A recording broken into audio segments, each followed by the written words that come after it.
ไม่ชอบการลงของมันนะหมายถึงว่าแบบกูเคยลองใช้ดูแล้วกูหาวิดีโอตัวเองยังไม่เจอเลยแล้วตอนค้นอ่ะมันแนะนำแต่ช่องอื่นอะที่แบบวิวสูงกว่าเพราะว่าอัลกอริทึมมันแบบให้ดูแต่ของที่มันแบบวิวสูงสุดหรือว่าคนสนใจมากสุดอะแล้วตอนที่พยายามจะหาวิดีโอตัวเองอ่ะไม่กูหาเหี้ยอะไรไม่เจอเลยแล้วตอนที่กูหาช n น e l โดยเฉพาะอะหาไม่เจอเลย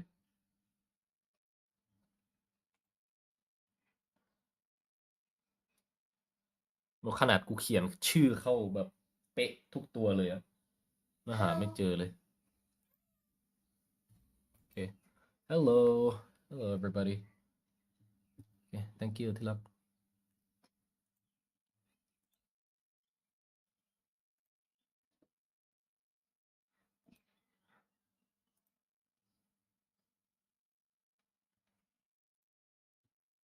Who are you talking to? Oh, my girlfriend.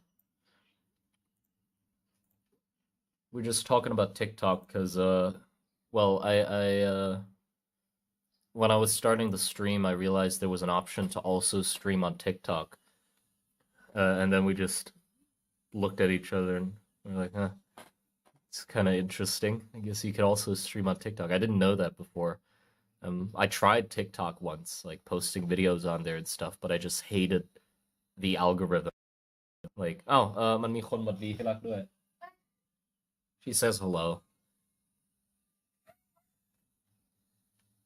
But yeah, hold on. Let me notify everyone and then I'm gonna tell you about it.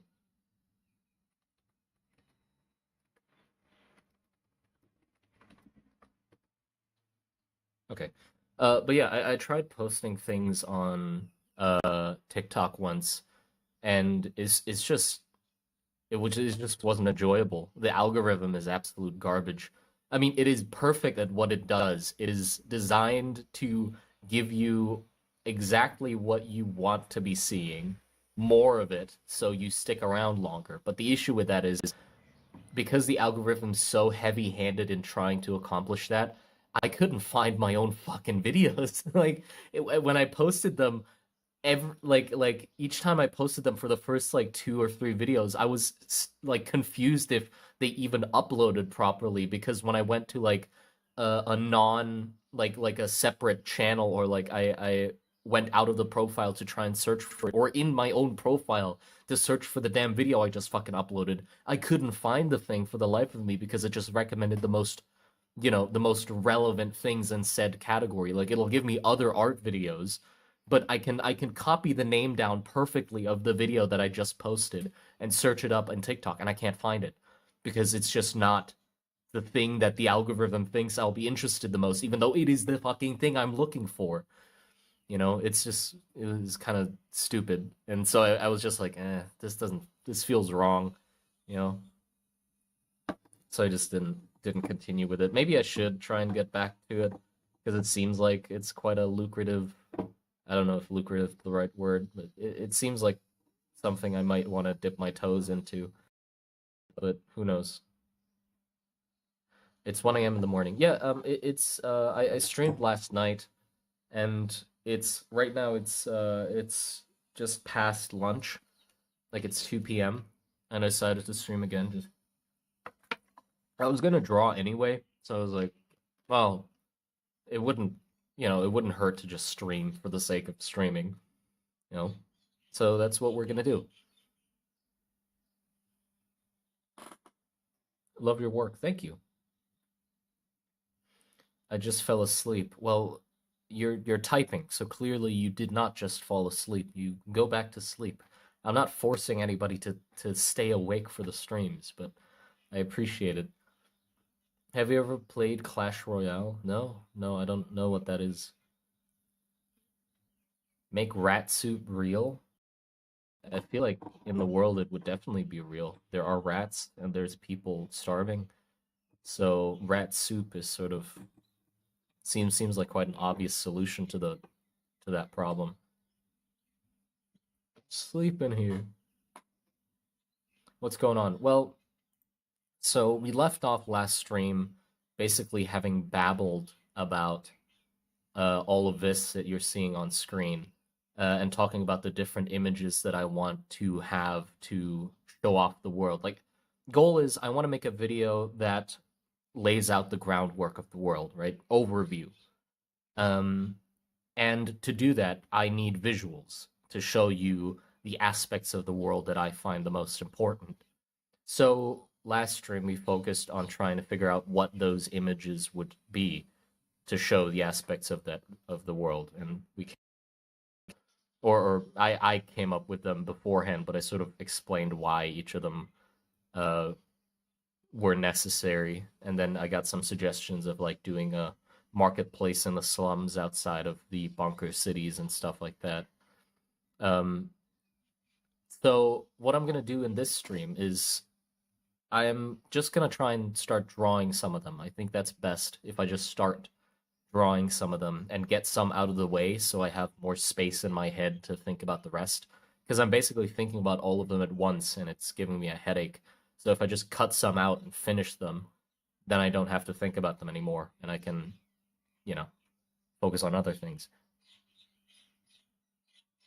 But yeah, so I think the first one I'd want to do, which would be quite easy, would be just the hatch folk scene. Just because I know what each of those designs look like and it's not anything too ambitious. Like this has like a very hard perspective, and I'm not really good at perspective, so I'd rather want to wait on that. This also has like a new design that I have to design in the background as well, so I'd want to avoid that for now. So yeah, just this one I think is best.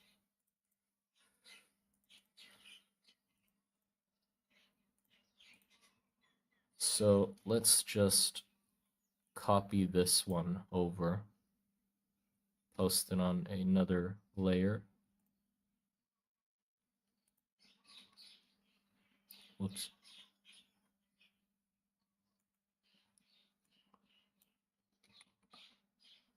There you go.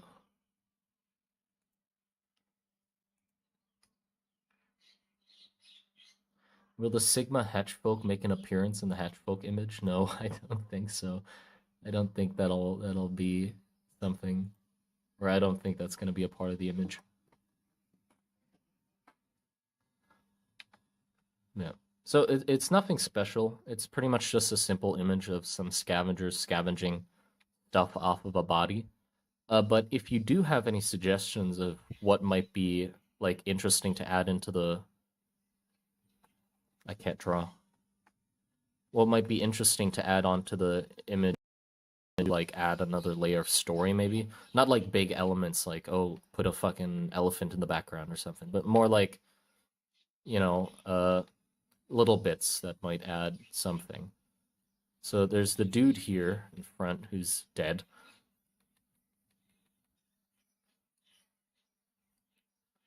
Then there's the hatch folk who's scavenging off of him.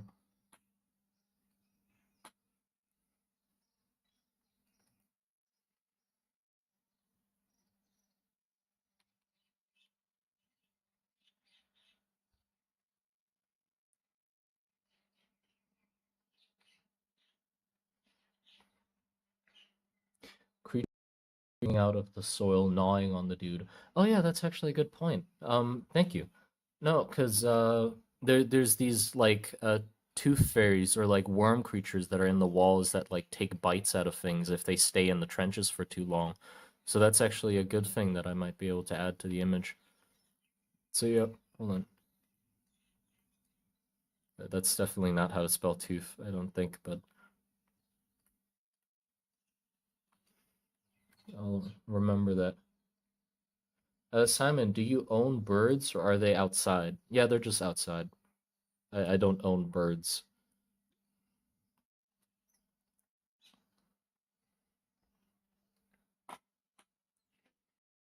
It's really hard to draw with the setup I have at the moment, though, because I have my phone as a microphone and it's blocking like half my vision. Hold on, I'm gonna try to turn my monitor to the side so I can look at it.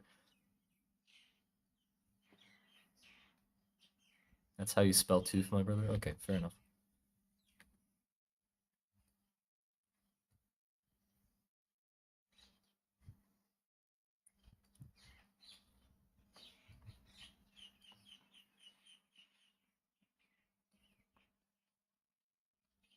For some reason, I'm having trouble just drawing an image. Hold on. Let me just, I think just redrawing it would be better. So there's the trenches, and then the dude dead, and the hatch folk guy.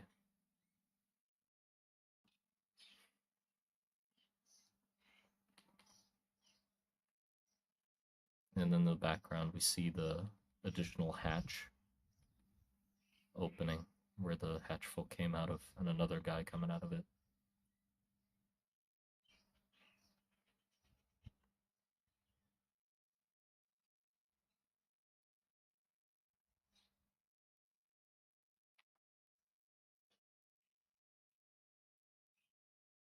As a rat holding another rat, we also think these guys are cool. Oh, that's great. Thank you. Rat literally stands for Rustin Trenches. Oh yeah, I realized that um like a while ago that accidentally Rustin Trenches abbreviates to rat, which immediately made me like an incredible urge to turn it into some sort of game or tabletop game, because just knowing like the only reason being knowing that people will be like, "Yo, you want to play some rat?" would be a wonderful thing to hear from the community. Just like, "Oh, let's play some rat." I love rat. Yeah, like just have that be same as like D&D being Dungeons and Dragons. It's rat being Rust and Trenches. That abbreviation just wants me or makes me want to make a fucking tabletop game out of it or something. I'd play rat. Yeah, I'd play rat too. But yeah, I have no idea what kind of game it'd be though. That's the issue.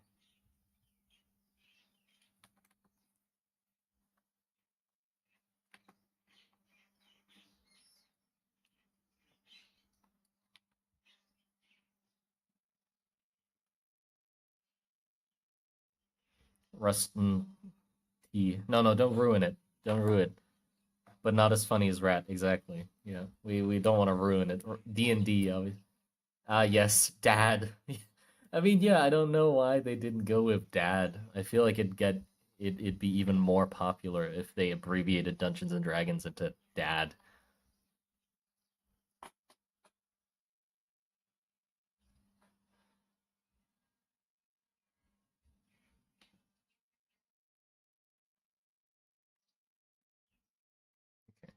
I think I need to lose.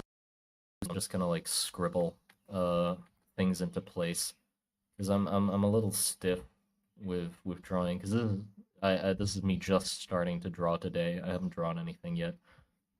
We didn't do any like warm up, so I should probably just like scribble and not worry too much about it.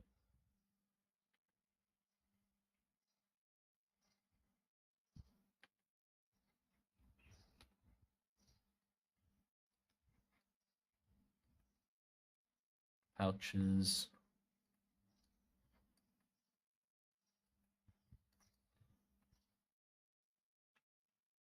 Are we thinking that he's scavenging from a Varusian soldier or a Rom soldier? What do we want? What's your favorite dad class? What brushes and software do you use? I use Krita, and I use one of the base brushes. It just looks like three pencils next to each other. Hold on. I'm taking a screenshot of it. It's this one in Krita. And I use that for everything. From like I'm sketching with it, but then I also use it for coloring.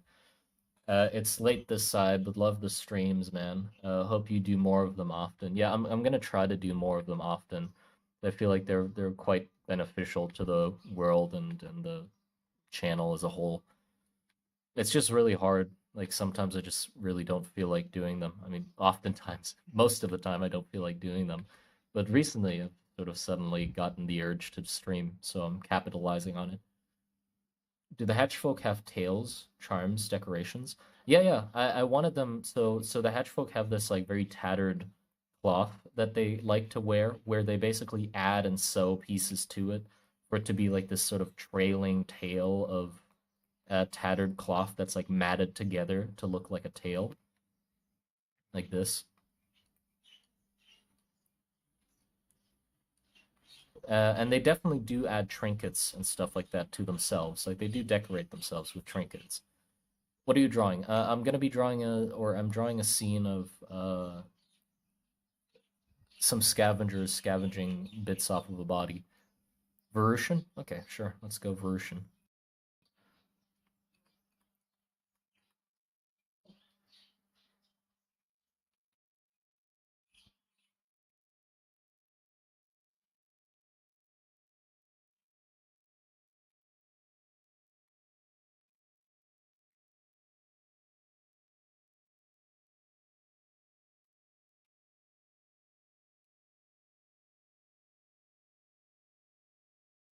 Ratman would like shiny version trinkets for sure. I feel like I definitely do I want the body to look like it's been there for a long time?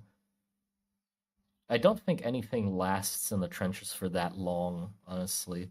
Like everything gets scavenged quite quickly, but maybe just some went off the radar. Or maybe it was like a heavy storm the last night and they just found him now, so he's already getting like. Do the rats favor a side? No, not really. Trade with both is good, and it's better to keep it neutral on both sides because if they give any sort of excuse for the soldiers or like for one side to like them less than the other, then they'd start getting hunted down and stuff. And you'd preferably not want to be hunted down. They're a valuable asset to both, which kind of makes it hard for either of the countries to dislike them. Or not dislike them, but just not use them to their advantage. Like the Hatch folks know the trenches like the back of their hand. It's where they live. They live within the trenches.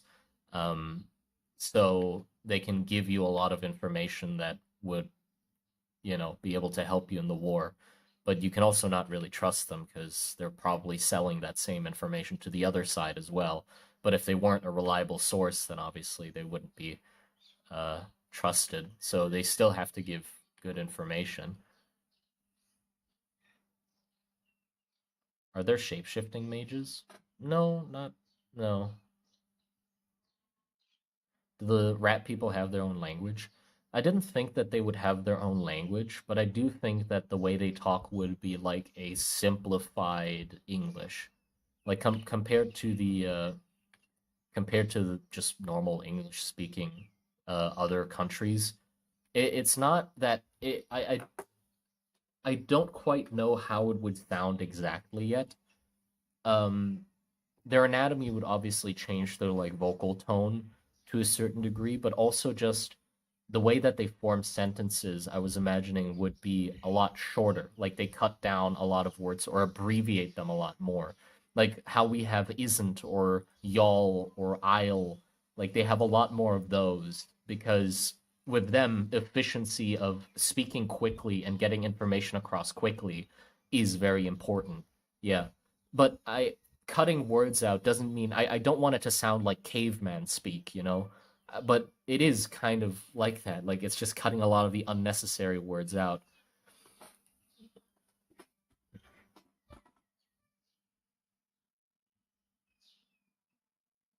Would scavenging a dead mage body lead to more profit? Yes. There are some very valuable things on a mage that you can find. Any sort of mana potions, their inputs and outputs can be sold back to the countries at war. So yeah, or you can also get tar out of their veins if they've died from casting too many spells. So that's also a good thing. You can sell that to the rat catcher.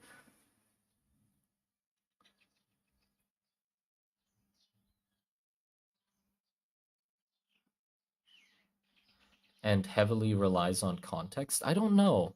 I don't know if they rely on context or if it's like are they very specific with things. Or yeah, it can be where they're incredibly contextually or context reliant on the words they use, or it could be the other way around, where they have specific words that literally mean very specific things, like basically like code words, just so you can say one word and have everybody know what the hell you're talking about and have them react quickly.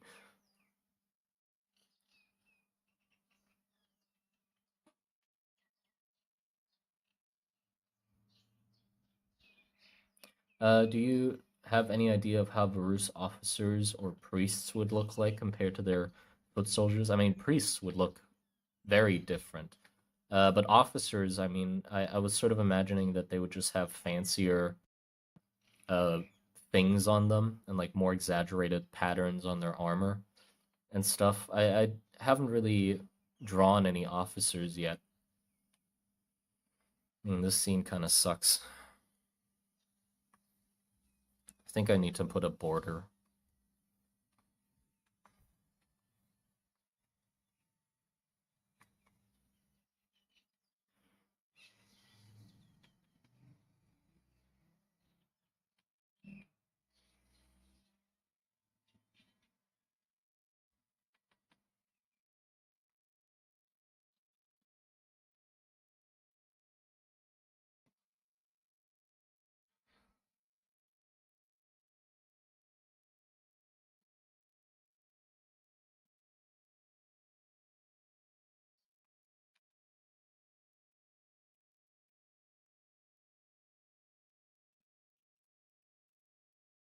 Yeah, I can't draw for the life of me right now. You'll have to bear with me for a little bit. There might not be any good drawings coming out for a while until I like get back into the rhythm of things. Something like that, and then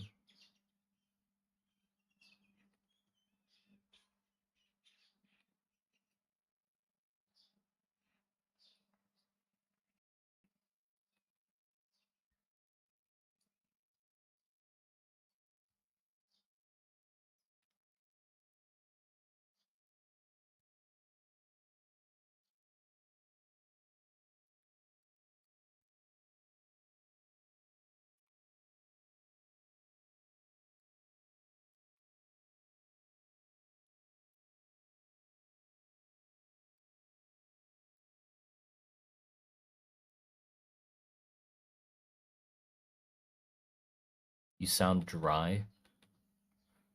Dry? What do you mean? Like dehydrated or uh less enthusiasm?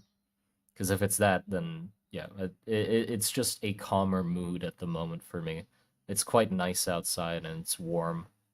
Uh, so I'm just calmer. Need some hydrogen dioxide. What? The piss wizard is back, indeed.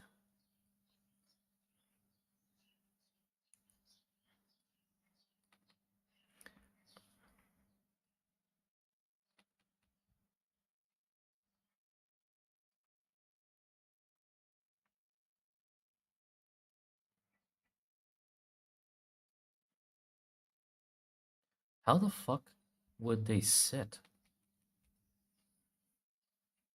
Legs would be here.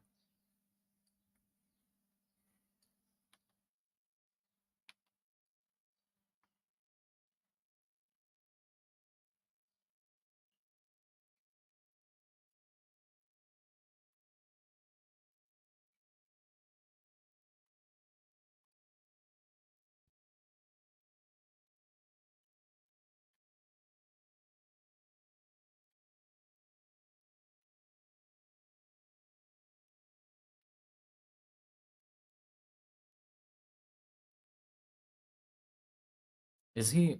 I'm trying to think what he's doing. Like he cut the straps off of the bandolier or whatever the hell the pouches around a person's is called, to get them.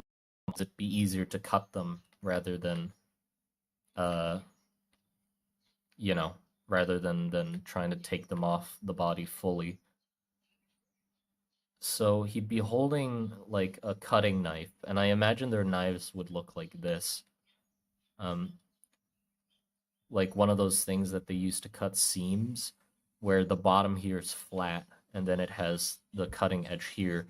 So they don't damage anything underneath. They can like run it under something.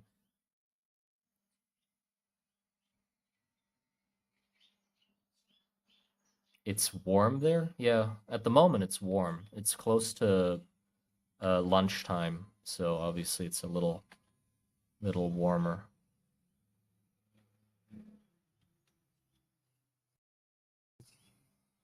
Yeah, okay. I'm imagining so he's pulling it out from behind the body, which would be some tension because it's stuck behind his back, which means he's like using one of his other arms, one of his other arm. He doesn't have more than two, don't worry. One his other arm to like prop himself up and he's still holding the blade. So he's sort of like pushing against him while this hand is pulling. The It's lunchtime there. Do you live in Britain? No, not lunchtime. It's 2 p.m. So 2 hours past lunchtime. I call it lunchtime instead of midday for some reason. At lunch, mid noon, noon is it? What is noon? Which part of the day is noon? I forgot.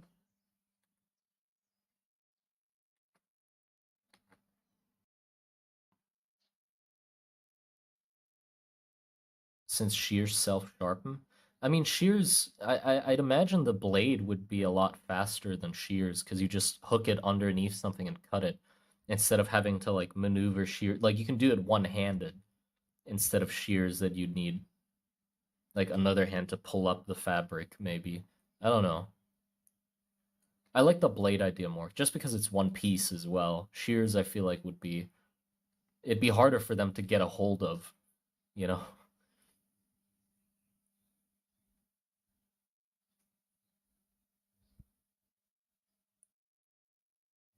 No wonder I never catch the streams. Yeah, I do have a quite a weird time schedule for everybody else in the world, or 100% of my audience is the complete opposite of my time zone. So it's actually better if I stream almost at midnight because then it's lunch for everybody, most of my viewers, which makes it easier for them to be in the stream. But yeah, something like that. And then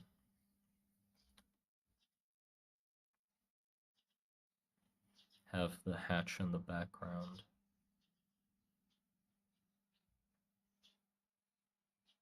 with another one coming out.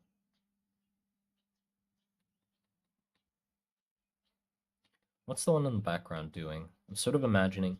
I wanted like a bit of a funny thing with one of them wrangling a French pig, or the one of the chattering pigs, but it's sort of hard to fit that into a scene that's so close up. Like I'll have to zoom the scene out to fit it, but I do want the focus to be on just this, pretty much.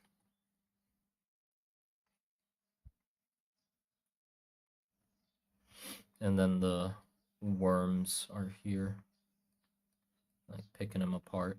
I haven't designed the worms, but I do have sort of an idea that they kind of look like bobbit worms, pretty much.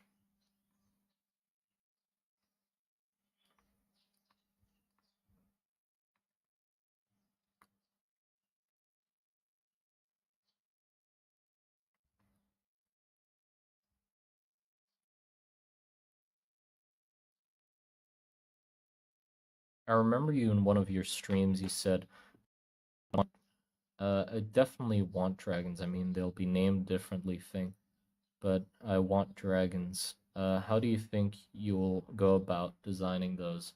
I mean, no, I said that I wanted dragons to be a classification instead of an actual specific species.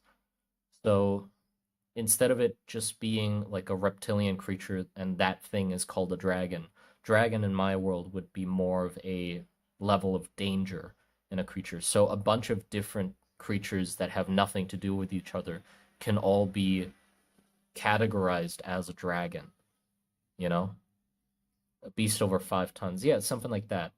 Um, so dragons is Like there'd be a bunch of different things that are called dragons in the world.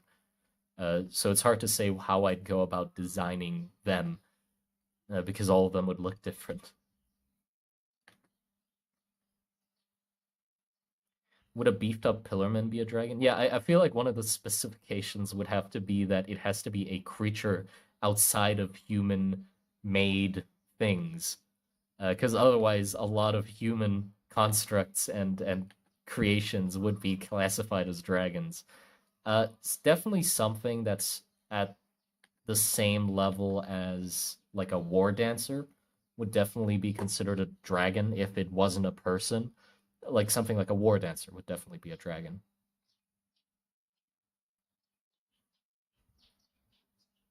Like how giants, leviathans have been used in other fiction. Yeah, yeah, titans, giants, leviathans.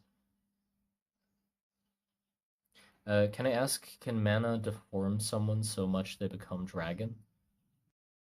I mean, yeah, I again the war dancers, but they're people, so maybe I don't know how or what the qualifications of a dragon are yet. I just sort of thought about it as being an interesting thing that would be a part of the world, but not beyond that. Oh, thank you for the $5 Australian. Appreciate it. Uh, Blorp, Froggy, thank you. So theoretically, if I strap 12 AR-15s to a large cow and get it really mad, would that be a dragon? See, we gotta specify the classification of dragon more because that is like you're doing some fucking ancient philosopher type bullshittery with that. It's like, behold a man. It's like, oh, if I strap a cannon to a cow, is that a dragon? I mean, that could be a fun thing in the world where scholars constantly argue about if something can be classified as a dragon or not, because everybody keeps giving like these, oh, but what if scenarios, and it like they never can like fully pinpoint what the hell they want a dragon to be or what they want to consider a dragon.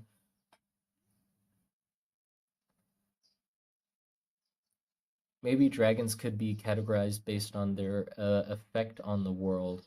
Maybe their effect is something less natural than that of humans. Huh. Behold Plato's dragon. Fucking Diogenes bastard.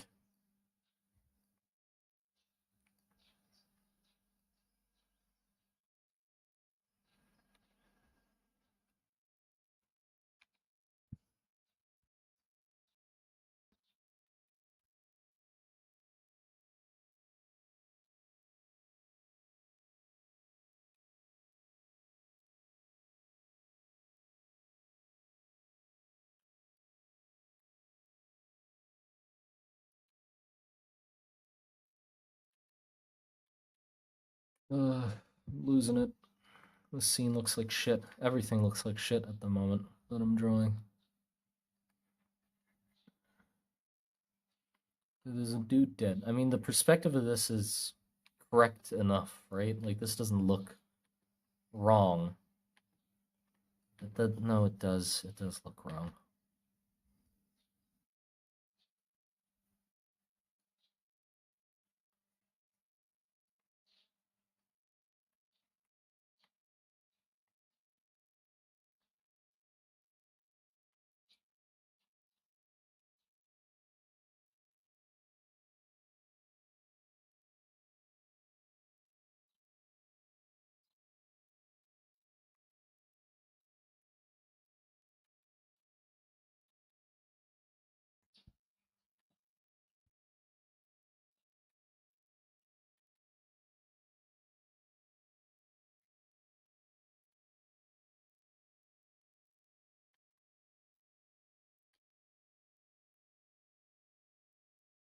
Alluding to some additional bodies might be good. Having one that's closer here. Maybe we just see the arm in the scene.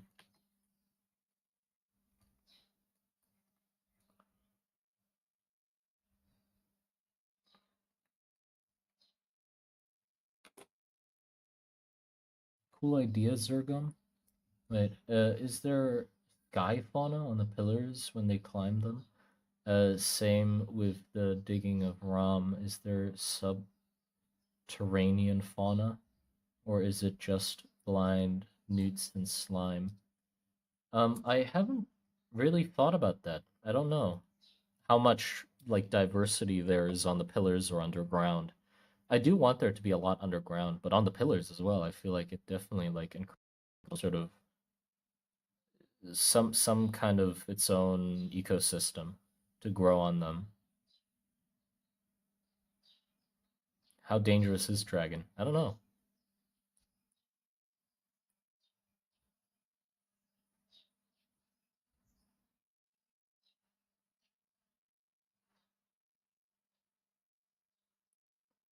Have you watched Lord of the Ring? No, sadly. I I keep for some reason I had so much trouble like when I was a kid. I had so much trouble mixing up Lord of the Rings and The Hobbit. So I watched The Hobbit. Like I wanted to watch Lord of the Rings because I heard people talk about Lord of the Rings. So like, oh shit, let me watch Lord of the Rings. And I searched it up and I got it confused with The Hobbit and I watched The Hobbit instead. And then when went back to talk to my friends, they were like, "What the fuck are you talking about?" I'm like, "What do you mean?" Like it was, yeah. And they're like, "No, that's a completely different thing." And then for some reason, I didn't like go back to watch Lord of the Rings, and I left it for a while. And then like a few years later, I watched The Hobbit again, and still haven't watched fucking Lord of the Rings. For some reason, I was like, God, I haven't watched Lord of the Rings. So I got confused again and then watched The Hobbit again. Is The Hobbit in the Lord of the Rings? I think so. I think it's like they made one book into like the Hobbit is where they the big fucking uh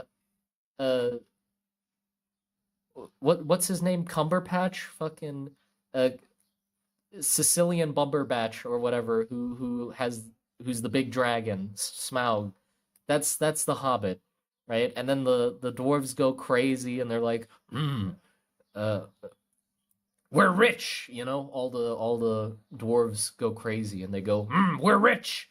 And then there's a war, and there's like orc guy with the missing arm, I think. But then Lord of the Rings, I'm like, I don't know. Yeah, Butterscotch, Cabbage Patch or whatever his name is. I just looked it up. Same universe, I think. Yeah, it's the same universe. But yeah, and then Lord of the Rings is the other one, which I still haven't watched yet, and I definitely should. I want to. I'm scared that I'm gonna fuck it up again and watch The Hobbit. I don't know how you can accidentally watch three movies all back to back and be like, wait, hold on. Like you almost through the third one and you're like, oh, hold on. This isn't Lord of the Rings. This is The Hobbit.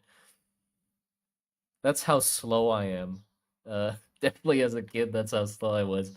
I needed to wait to see the giant fucking dragon, and then it finally clicks in my head. Wait a minute. This is a Benadryl Bumberbatch. This isn't Lord of the Rings. The Hobbit is worse than Lord of the Rings. Yeah, I know. Like that's what I hear people say. That's why I want to watch Lord of the Rings. But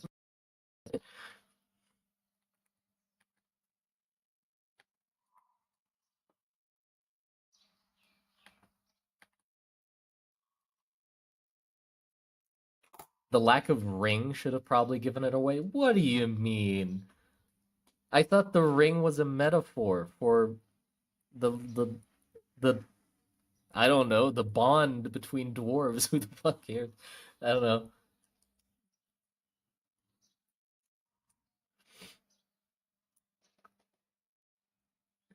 What gave it away? Was it the three title cards that said The Hobbit?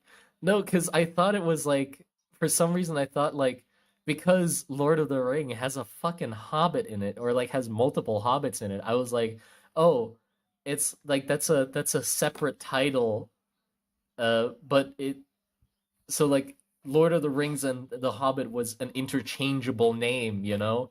Like it didn't click to me that those were completely they were separate stories. I was like, because there's a Hobbit in it. Lord of the Rings, some people probably call it the Hobbit. Fucking no. I don't know, okay? I don't I'm trying to justify the actions of my like child self, which I mean, there's not much to gain from that. I was stupid. That's why I made that mistake.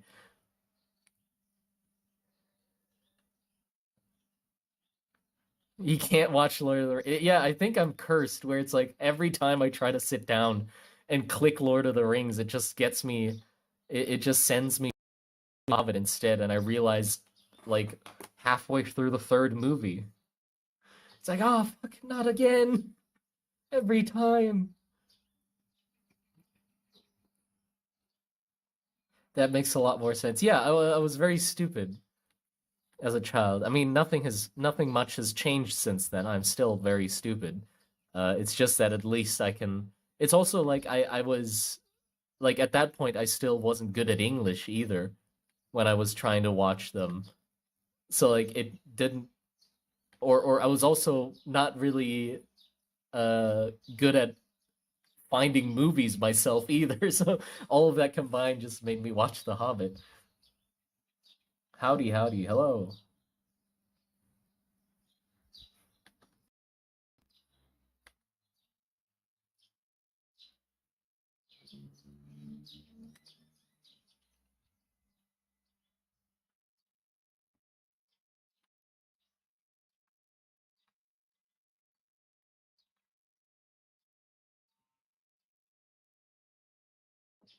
English is your second language? Yeah, yeah. It's I started off with German, right? And then I came to Thailand. So then after that was Thai. But then like Thai and English sort of came simultaneously because I was learning it in school, but at home I was watching a lot of documentaries, so I picked up like the English of the documentaries, like National Geographics and stuff like that. So for a solid few years of like first learning English, I was speaking like heavily like a fucking documentary uh host, like narrator, who's the most famous like documentary narrator? The guy, like literally the guy that narrates documentaries. Uh, Blorb, thank you for the $2 dollars. Monkey Day, 13 days away. What? Monkey Days, 13 days away? David Attenborough. Yeah,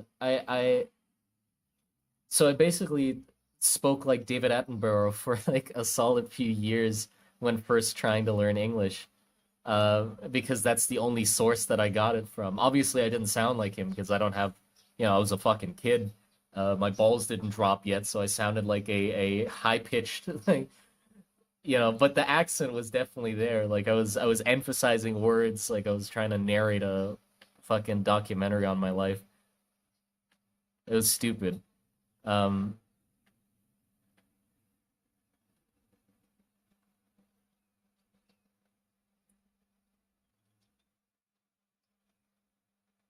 that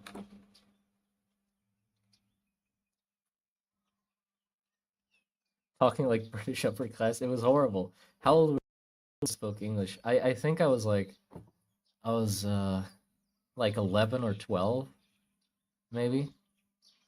I didn't like intentionally learn it. It wasn't like I was not, again, I was not a genius um at like that age being like, ah, yes, in the future I'm definitely going to be having to utilize English in my day-to-day life to make to make money. No, I didn't. Like I just liked animals, and the channel that had animals on it just happened to be in English. So it sort of forced me into trying to understand what the hell he's talking about, which then in turn taught me English. No, because like at that age you still are like a sponge, basically, right? So everything you hear kind of like soaks into your head, and you can't really like choose not to learn something. If you hear it enough, you'll learn it. So I first learned how to listen to English, like I started understanding what the hell he was saying. Then I tried speaking it, which also I started speaking it like in school, and then like out of circumstance or what happened next was like one of the teachers realized, huh, his accent's pretty good actually. Let me force him into English speaking competitions. And so like throughout my like throughout middle school and stuff, I went to like tons and tons of English speaking competitions, which then forced me even more to speak English properly and be able to read it because I had to write scripts and remember them, you know? Did the school have English classes? Yeah, yeah, but they're shit. I Thai school like my definitely have like did not have good English classes. Um, but that didn't stop them from taking credit from me being good at English though. Like that obviously like with like school competitions and stuff, the school gets certificates as well. Like the teacher that helped you with the competitions gets certificates as well. So it's like good for you because you get certificates and for the teacher that helps you. So they definitely didn't shy away from taking credit. Uh, but I mean, not to say they didn't help me at all. I mean, the ones in middle school, he definitely did. I didn't know how to write or read my script, so that was something we tried to figure out together. But then after that, in like high school, when I still was going to English competitions, that's when the teachers basically just leached off of me just happened to be good at English, and they just leached off of it because they didn't help me. I was better than the English teachers at school at English, so they just signed me up to competitions and were like, "Hey Simon, you have a competition in like a week. These are the topics that you need to study. Good luck, bye." And that's what the teacher just left me with, the fucking topics to make scripts with and memorize myself, and then they'll just show up to the competition and be like, huh, "My student, oh my god, he's so good." And they get a free certificate out of it. Bastards.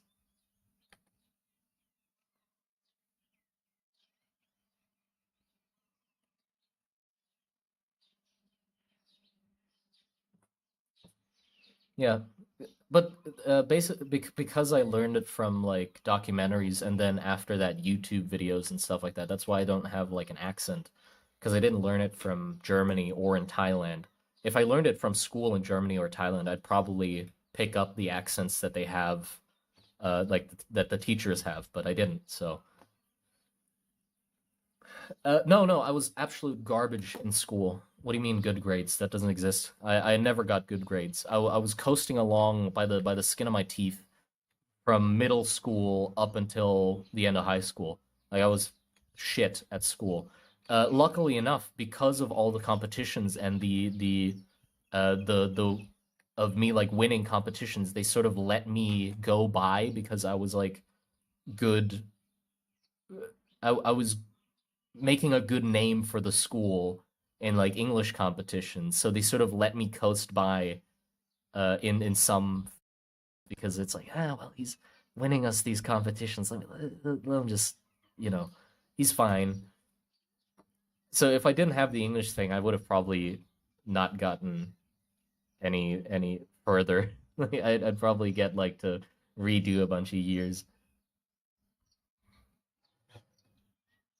Yeah, when I first started English, it definitely like I definitely had like a heavier like British accent. It sort of slowly faded away as I like learned from more sources than just David Attenborough and documentaries. It faded away, so now it's just normal English, pretty much normal English. I mean, the British English is still normal. It's just now it's less of a clear accent of some sort. Wonders of public school, yes. Do you take art classes? No. I failed art. I failed art in high school. Because art the art class like to first of all, you don't get to choose classes in high school the same way you might be able to do in like America, where you like choose your own classes and stuff. It's more like there's different classes you go into and they all have their own set schedules and you just get forced to do all of those subjects. And there's like 11 or 10 or 11 subjects or whatever, just random garbage. Um I failed art class in high school because it was more just focused on art history, like talking about the artists themselves and like memorizing, oh, who made this piece of art? Who made that piece of art? What is this drawing technique called? What is this brush technique called? Is that like shows you the shittiest printed out image of stippling and asks you, what is this? Stippling, hatching, whatever. Like just the most mind-numbing, useless. I mean, not useless, obviously. Art history is an important thing, but I didn't, me as someone who wants to draw, that didn't get me engaged at all. I didn't give a shit. Like we barely drew at all in art class, so I barely attended, so I failed.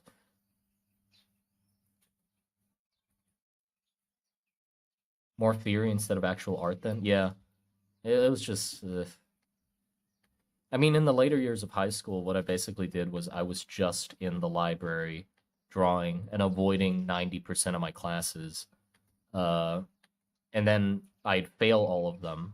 Like last year of high school, I failed like nine or 10 classes.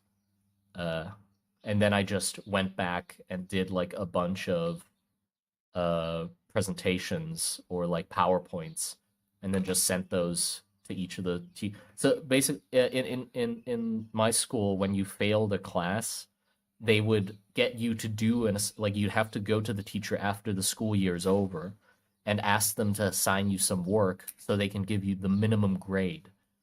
Uh, and most of the time, that work would involve doing like a presentation or like a mind map or something like that.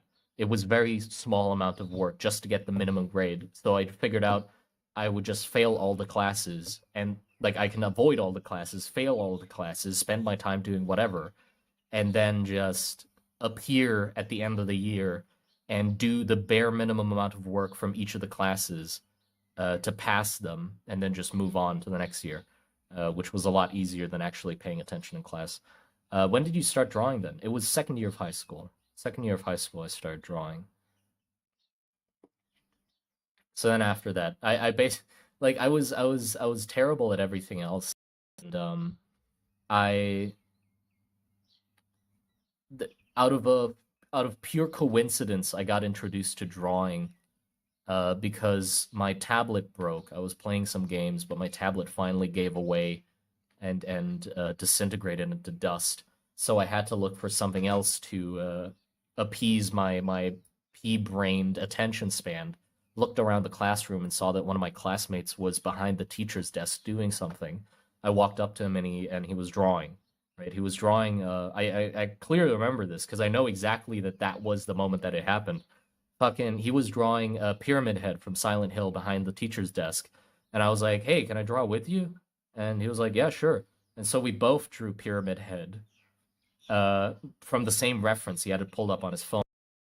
After we finished drawing Pyramid Head, we were like, uh, which of them do you think is better?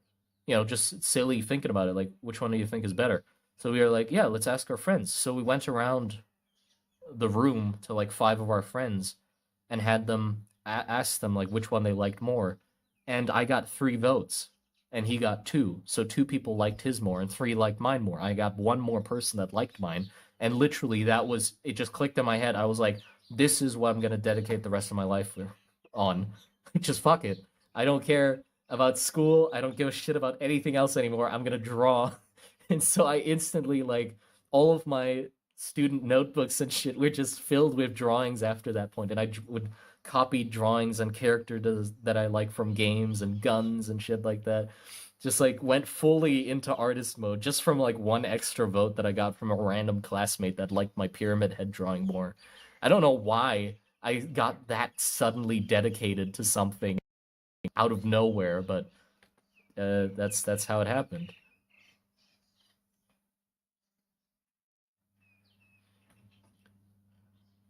Have I heard of Frog?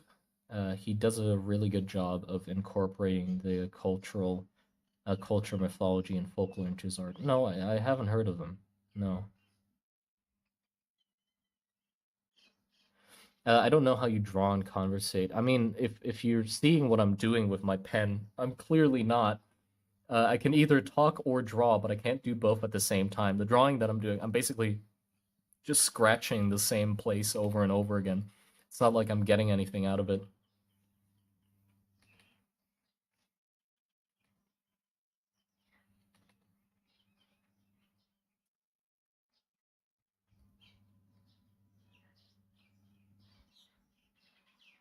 Autism, maybe, I don't know. I'm back, I'm back. Completely changed the trajectory of your life. I mean, in hindsight, if I look back at like what I've done before that point, um, I can obviously see that there are some things that might have hinted at me having a creative future in life. But if you know, that's looking at it in hindsight, you can connect the dots. But before that, I had no idea what the hell I was going to do. Like in second year of high school, when that event happened, before that, I knew that I was shit at everything else. Like I wasn't good in school. I didn't get good grades. So even if I put all the effort that I had into studying, it's not like I would come out ahead of everybody else. I would become average at best, right? So I didn't have anything that was something that I clearly stood out in, you know, like physical activities. Neither. I wasn't fit. I played sports, yeah, because I'm a kid, but I didn't like exceed in any of them at all. So there was nothing I was good at until that drawing thing, and I got one more vote, and I guess I just got instantly, except for English. Yeah, but that didn't really, you know, like I didn't want to be an English teacher. I was barely paying attention in class, and now you want, you know, I would hate to be fated to be stuck in this place forever. So obviously, it wasn't going to be English teacher, though I did contemplate that as well. I was like, I mean, if nothing ever comes to be, I guess English teacher would be the most clear course of action because clearly it's something that I'm good at. But I don't know if I'd be beating it, you know. But yeah, and then all of a sudden the art just came along, and I was like, oh fuck, art.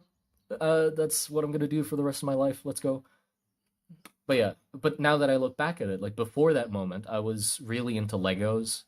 I was into playing with Play-Doh, and like I would sketch little comics and stuff like that. But that, you know, that's looking back at it. It was like little bits and pieces of creativity, but none of it really like screamed, he's gotta become an artist.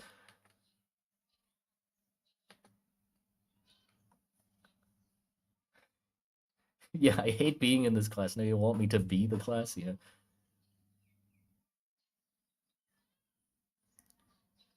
Every teacher in my school hates when I draw. Well, yeah, of course. I mean, that's not what you're supposed to be doing.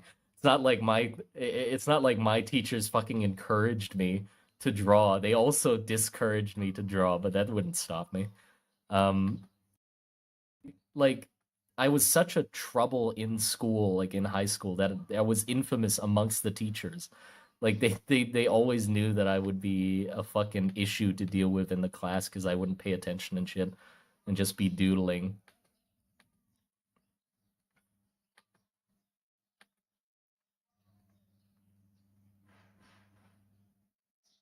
You know.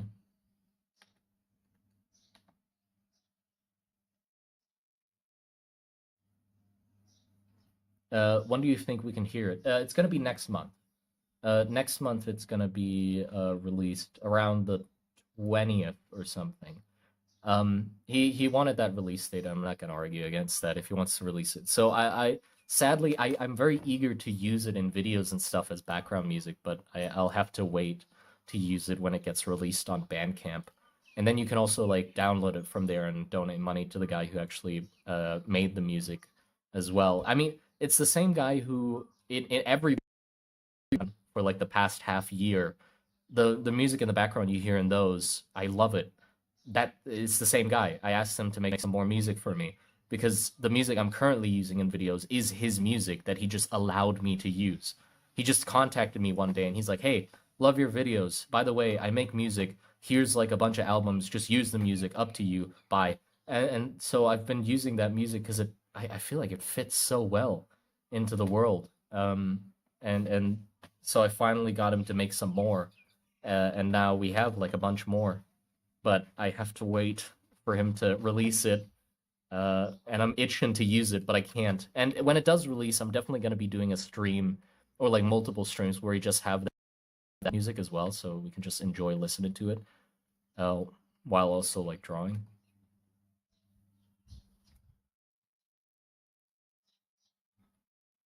Guy's a legend. Yeah, his name is Petri or Petri, I think. Hold on, I'll send you his I can send you his Bandcamp so you can check him out.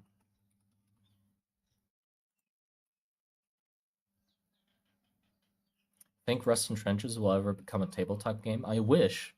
Like it would be wonderful if that happened, but the issue is sort of I don't know what kind of tabletop game it would be.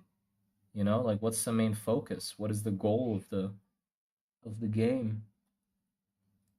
Okay, where is he?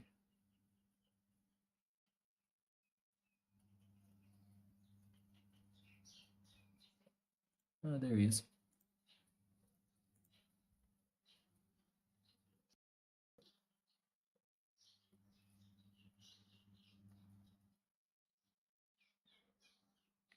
Yeah, go. I'll also just send you the link tree. Uh, here. That's his link tree. There's everything uh you can check out about him. It's all wonderful. Uh, oh, and he also made that video about the one that I recommended like a few days ago about the designing a kaiju card game. He's the one who made that as well. And honestly, like I don't know, it's his first video that he's made, but I guess like in everything that he does, including his music, it just has such a strong identity and style to it. Like I that's his first video, but it's fucking incredible for some reason. Like the way he talks in the video, the pacing of the video, his script writing, or the photos and videos he takes as or shows you in the video and the just the presentation of it. It all has such a strong identity already. And I really want I want to take inspiration from it. Like it's such a it's so good.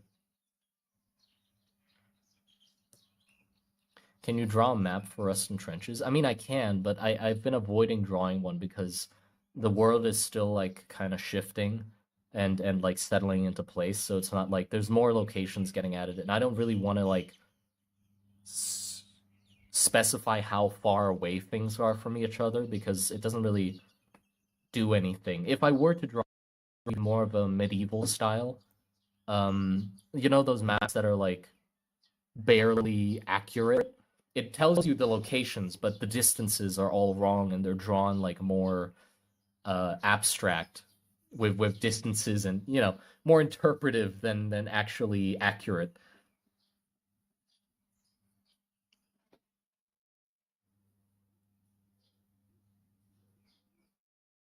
Listening to your stream, it's such a vibe, bro. Would love to see you do more streams. Yeah, I'm gonna try do more streams, but yeah, appreciate it. I'm gonna try doing more streams because I do enjoy them. It's just that sometimes it's really hard to get myself to do them. Okay, do you think this is good? I don't think this is good for some reason. I think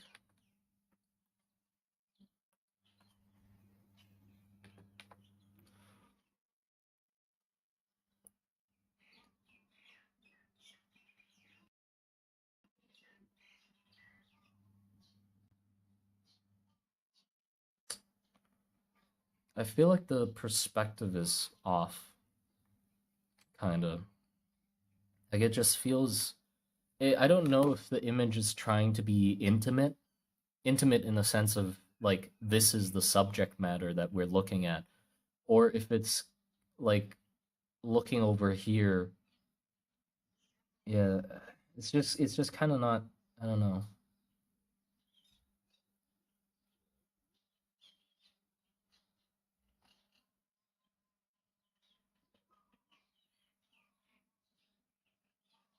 What's the word thing? These things. They're basically in the trenches there are these clam things that are like this.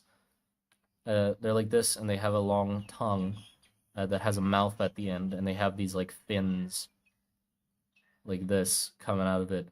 They're basically the leech equivalent of what's inside the trenches. They pile into corners and nooks of like damp and wet trenches. So you'd see like these clams sticking out of the side of the rock and stuff, or the side of the walls and stuff, where the trenches are wet. And if anything stays in the trenches for too long, like stays still for too long and or dies, then these things like sort of wiggle their way out and like start picking at them.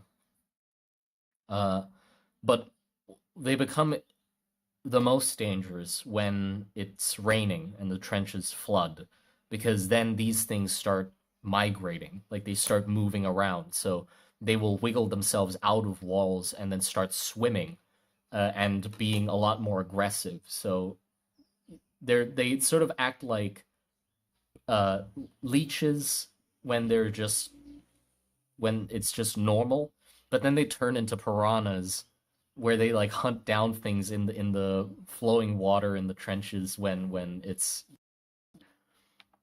so oftentimes when there's like bodies and stuff, you'll see these like worms coming out around them and picking at the body. Uh, an apple in a box. Thank you for the 2AU. Get fingered. Appreciate it. Had, had to change the message. Sad. What?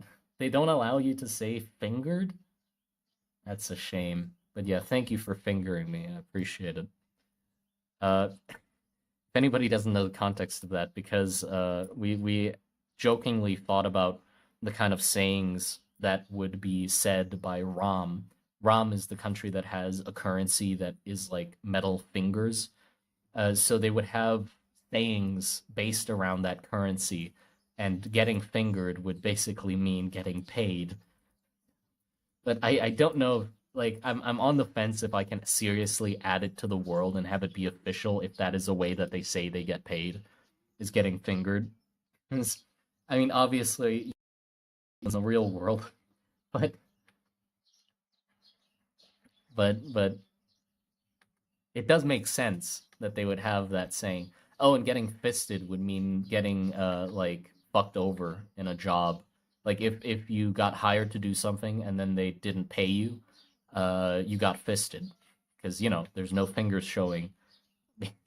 You didn't get paid. Freaky guard. No, no.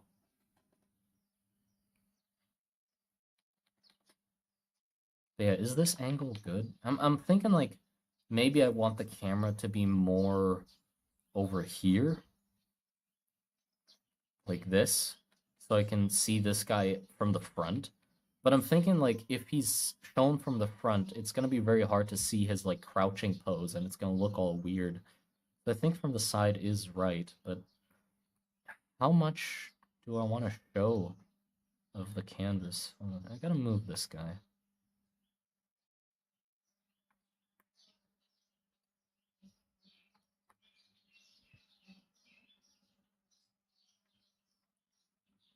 Do you reckon you'll write a novel? Definitely not a novel, goodness. The main focus of the world is visuals, so I definitely not do a novel. I want to do an art book of some sort. That's what I'm like trying to do,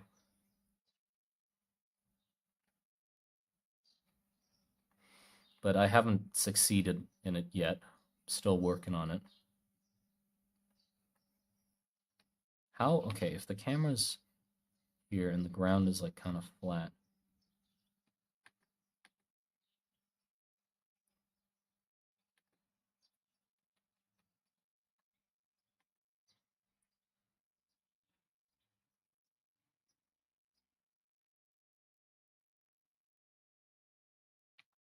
He needs to be smaller. It's a bit too big.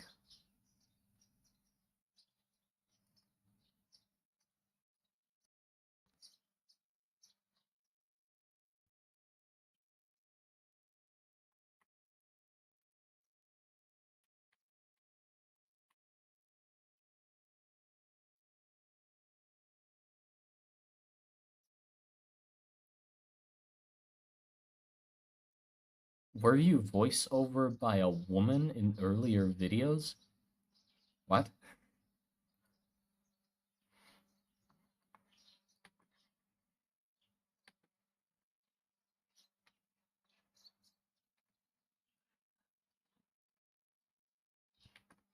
I mean, I know I have a bit of a nasally high-pitched voice, but I don't think it's to the extent where it can be mistaken as a woman's voice. I assure you, it's definitely still mine.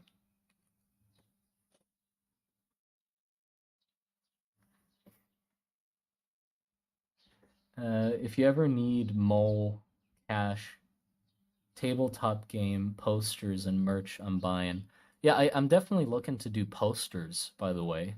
Like I want to do posters of like those like scenes with the paper background and like having it look like a sketched up like page of studies the same way like as the first image about the magic system with like the cut open mage. I want to do a poster like that.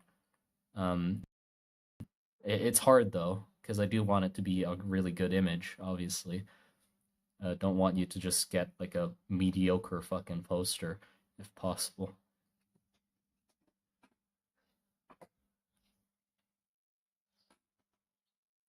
You got poked for getting paid? Yeah, getting poked sounds a lot less vile.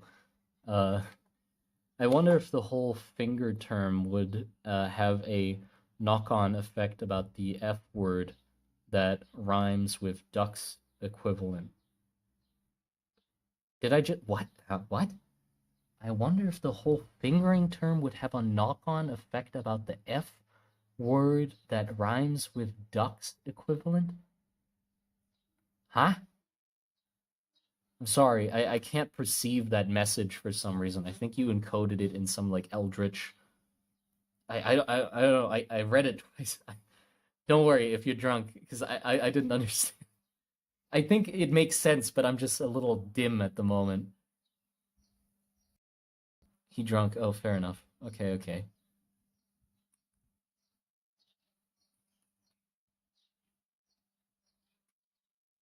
Have you heard of over under wheel locks? No, haven't. Over under wheel locks. Oh, no, I haven't. The image, but I love the art you did for the slag shell in the trench. Thank you. Yeah, that image I yeah, I don't quite liked the slag shell image. It just didn't feel like it felt quite right.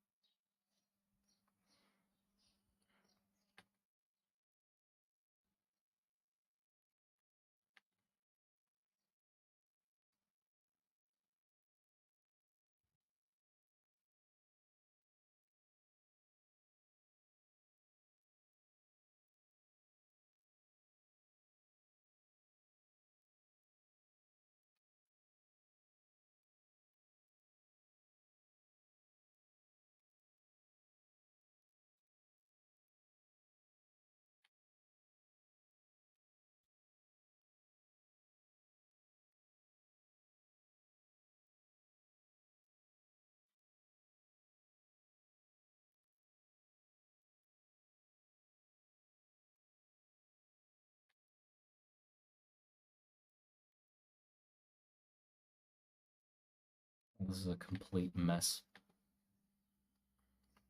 I feel like okay, what I need is I need some bodies in the background just to help add scale. I mean, I have the tunnel that I'm gonna add that is like the hatch folks hatch, but I just need someone like here on the stairs. Or not really stairs, they're sort of just like wooden planks on some like wet ground that's eroded away. But I need someone like over here to show that's away.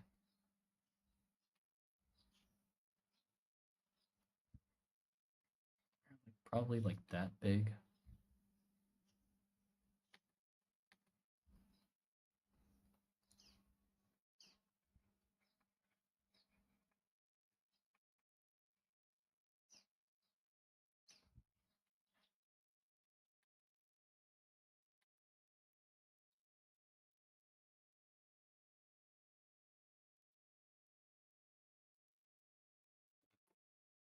How do witches become witches? It's a good question. We don't know. Or you could say got pointed for getting paid. It's almost like getting points for your work. Yeah, that fits too. Can witches be cursed? I don't know.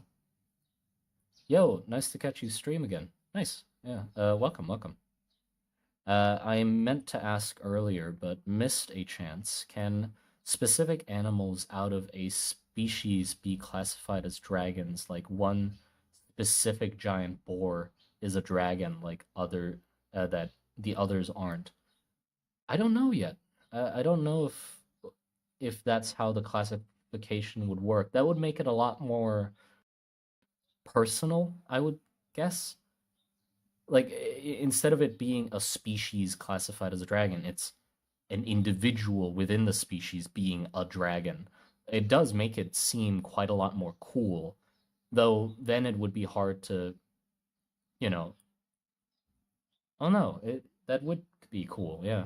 That might be possible where it's just one creature or one individual within a species being considered a dragon and the others not. Yeah, just a menace to to the trenches. Your giant lobster is kind of dragon-like. I do think I'm sort of hesitant to call that one a dragon, though. I don't think it causes enough destruction to be considered a dragon. It might be like close. It's like edging on being a dragon, but it's more like it doesn't have any destructive behaviors. Like they're probably very territorial, right? If you alert the cannon snails within their area, they'd get pissed. But if you just don't go and mess with them, then they're not really an issue, right? It's edging. Come on. Have you ever considered turning your world into a tabletop? Again, yes, I have, but I just don't know how it would work. You know, like, am I trying to base it off of a system that already exists? Am I like making an add-on? Like, could I use the Warhammer rules, but just make minis for that and rules for that, or stat blocks for it? Or do I want like D&D rules for the creatures, or do I want to make up my own system? What I think would be the easiest to do at the moment is like instead of trying to make your own war game, it'd be fun just to like make stat blocks for each of the characters that is like usable for different games. I mean, I wouldn't be able to make them myself. I definitely need some help with that because even though I like DM D&D, that's the only experience I have. So and even so, I don't think I can balance things well for D&D. I don't have enough experience doing that, so I need some like general help from people to like balance it all together. But we could definitely like just make up stat blocks for fun for like, oh, this is the stat block for hatch folks if you in case want to use them in your D&D campaigns, or a stat block for hatch folks for Warhammer if you want to have them in your Warhammer army. They definitely be different from each other, need to be balanced differently for each game independently, but it'd be fun. Maybe a chess set? No, no. I'm too shit at chess to to to do that.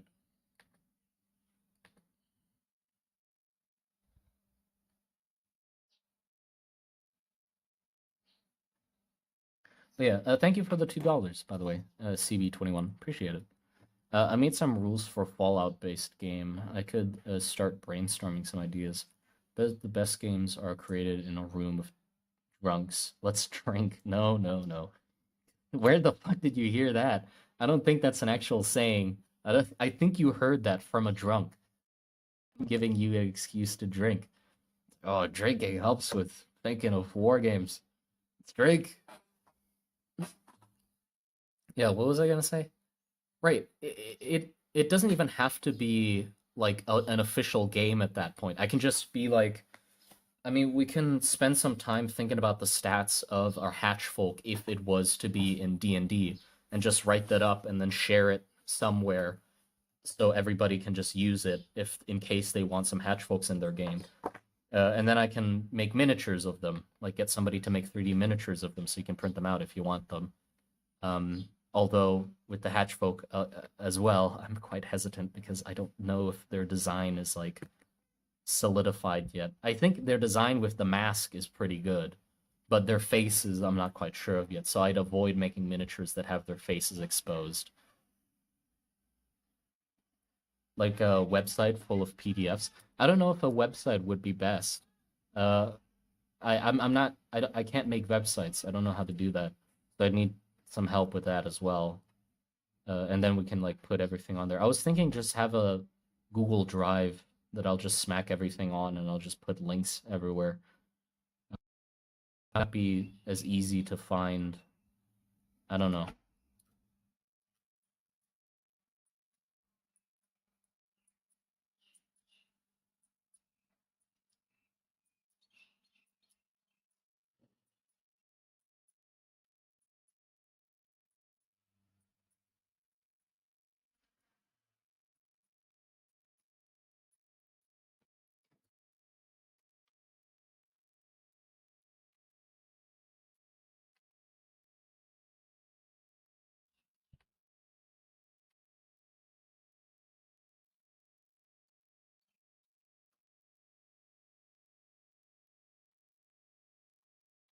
I think the scene's slowly coming together.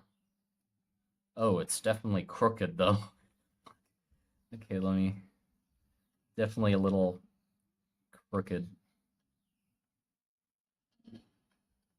I can run with it though. We can run with it being a little crooked.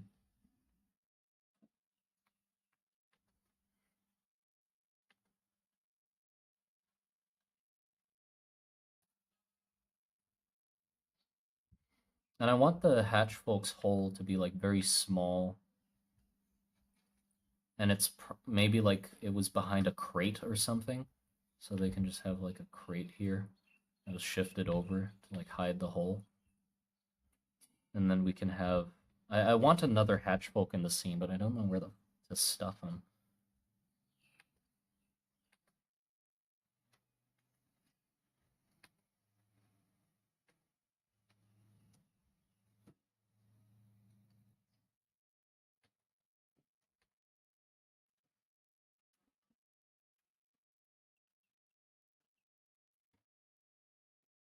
What does dragon mean to you? What? It means dragon. Uh, big lizard with wings. I guess.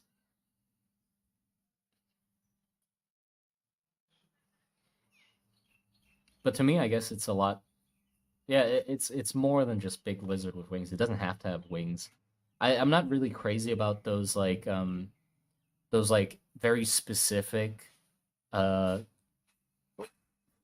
words for like types of dragons where it's like there's dragon, there's drake, there's like uh all the other ones. Yeah, I don't know them, but anything that's like close enough to a dragon, I'll just call it dragon because it depends on the setting.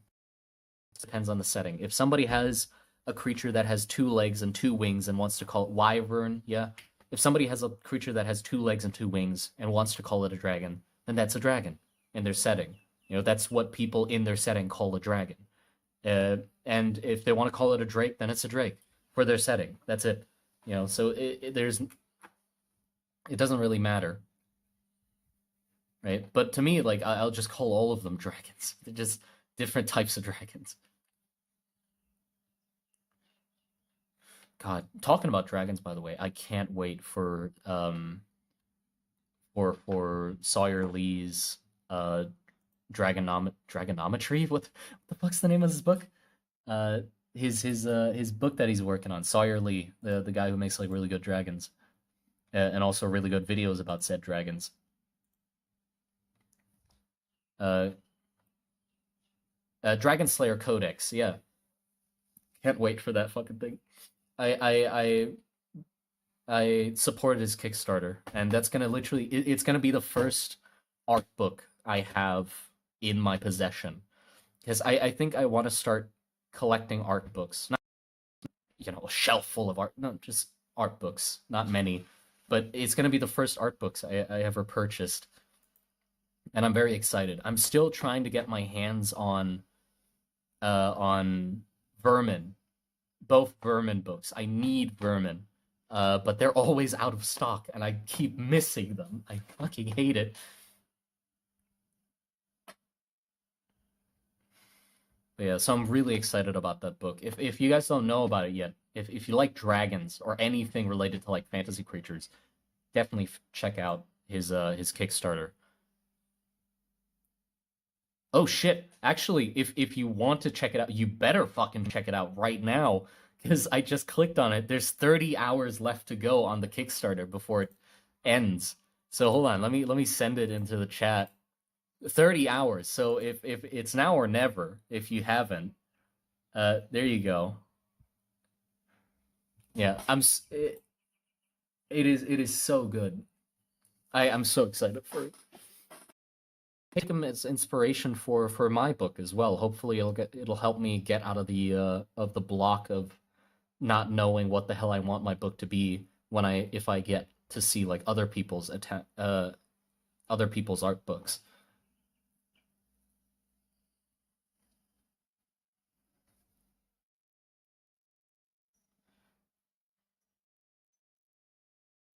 I've been trying to get those for months. Yeah, fuck.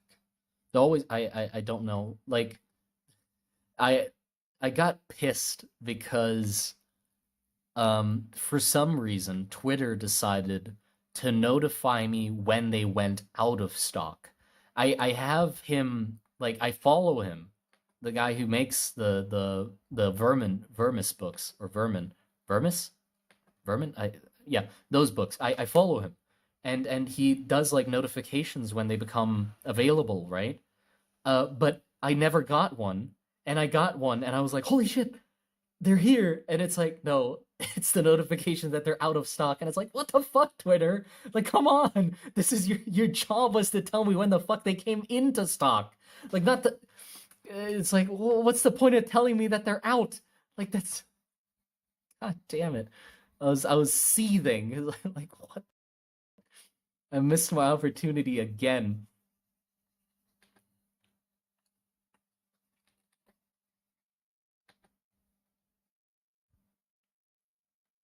Okay, hello, Ong.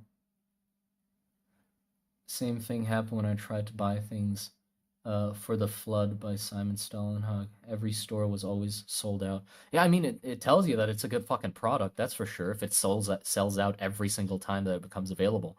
But it kind of sucks for the people that don't have a fucking like cowboy quick draw clicking finger for when they become live. You know, if I like see it late by a few days, it's already gone again. And I don't normally get news that quickly.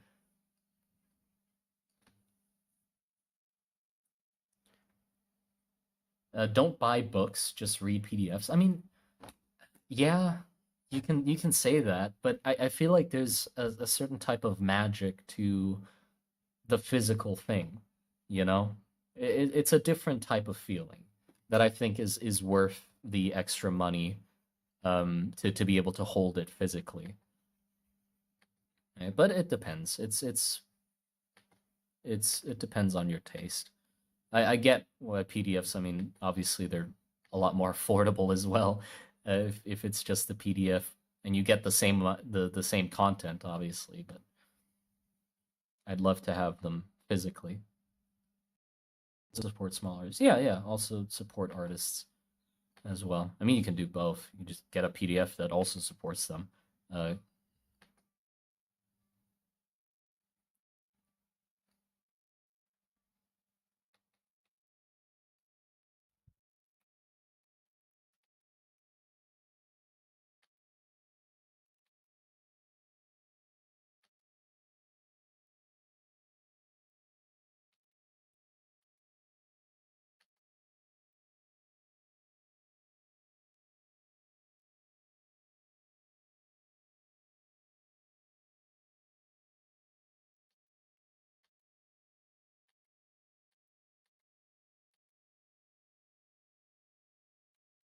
looks like a fucking igloo. I'm not trying to. What am I doing? Hold on. I need to pull up the reference of like what Rom. Do soldiers have something in line with dog tags for identifying code numbers? Yes, yes, they do. With ROM, I was thinking that they would have these sort of finger charms because everything in ROM is like finger related. But they'd have these like finger charms that are like rolled metal, and inside you can have like written pieces of paper with their identifications and stuff like that, so they can be reused. Uh, but the thing is, when you bury a ROM soldier, if they happen to die in the field, a to the annoyance of Rom itself. Like, obviously, they don't want to discourage proper burial, but in the back of their mind, they're probably like, "God damn it, we'd love to have those things back so we can actually re-fucking use them instead of wasting them on, people that die." But soldiers often, when they bury their fellow soldiers, they would bury this one with them and have it pointing down, like straight down into the earth, because it's believed that it would help guide the soul down to the center of the earth to rejoin Yorm, uh, so they don't get lost, right? So they often bury them with this instead of like taking it with them, which they are informed to do. Um, and Varus has that as well. They have these little capsules that have small candles in them, um, and I was not sure if I also be a piece of paper that has the identifications and have the candle separate. I think I do want that. They're both in the same capsule, but if you write the identifications on a fucking candle and then burn the candle, then obviously you don't have the identifications anymore. So I think they would be separate, like like a candle rolled up with a piece of paper. Um, the candle is there because of the same thing with like doing something proper to the soldiers that pass is with Varus, they believe in burning their bodies. They burn them to release them back, like release the spirit into the air and up into heaven. Uh, but uh, it's kind of hard to burn bodies when everybody's wet and soaked from the rain and in damp, moist trenches, right? So it's very impractical, and also it's very impractical just to burn a body every time somebody dies in the trenches and cause a big ass fire that alerts people to your location. Um, so they instead gave soldiers these little candles to represent, so they can instead, when somebody passes, like in this scene where a soldier's mourning his fellow soldier, they have them hold the candle or like prop the candle up on the body somewhere and light it to represent burning of the body and releasing the soul, the same way that, you know, but then you don't have to burn the whole damn body, you just have to burn a little candle.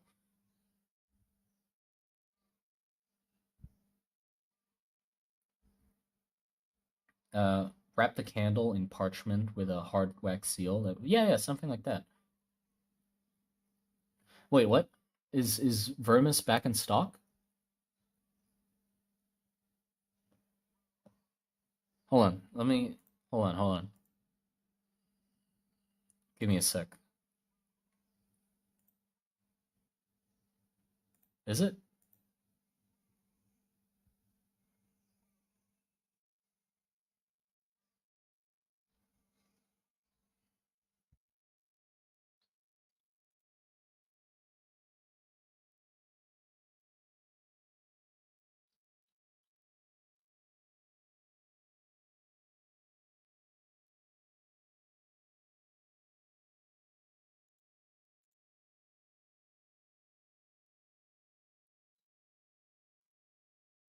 Books. Come on, baby. Vermis 1, Lost Dungeons. Is it? I think it is. Add to cart. I'm buying the fucking thing now then. Jesus. Okay. Sorry, hold on. I gotta buy something. I want to make sure that this thing's not going out of stock. Is the second one also here? Fucking let's go. Holy shit. Vermis time.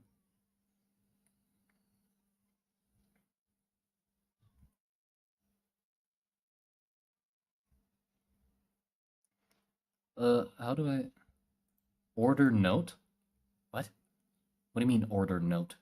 Like as a gift? Italy, please tell me that it sends to Thailand. If it doesn't send to Thailand, I'm seething. Again, come on, Thailand. Yes, let's go.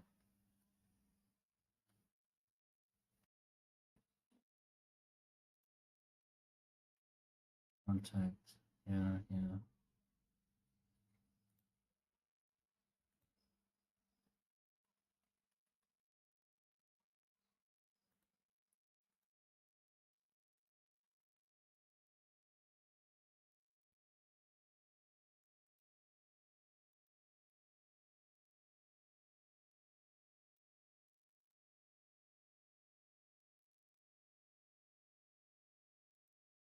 ที่รักขอดูเบอร์เขาหน่อยได้ไหม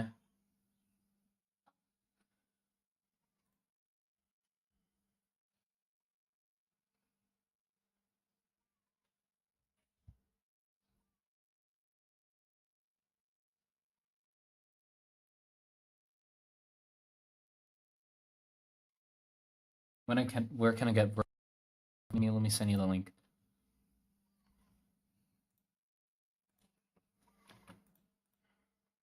Up. Here. Come on. There you go. นี่เบอร์เขาใช่ไหม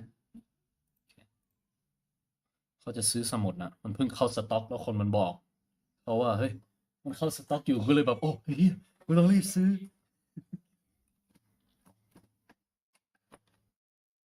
ซื้อ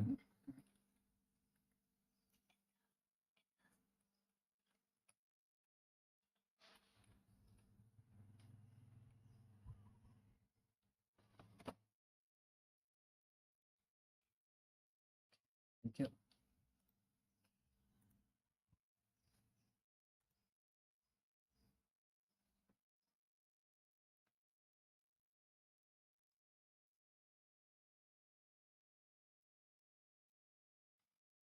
Okay. Oh shit, now it's the tough choice of shipping cost. Do I want it? I can 2 to 10 days for an extra like is this euros? For an extra 10, 15 euros? Or I can have it in 30 and 60 days. Shit.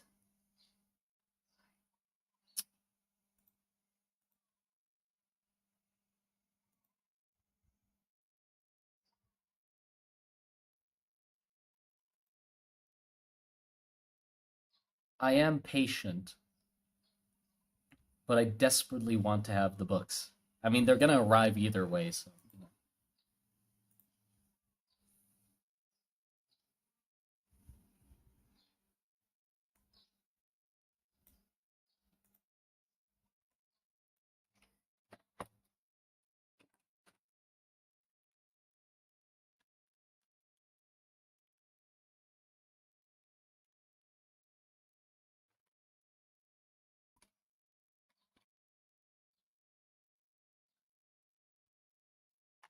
Hmm? Mm-hmm.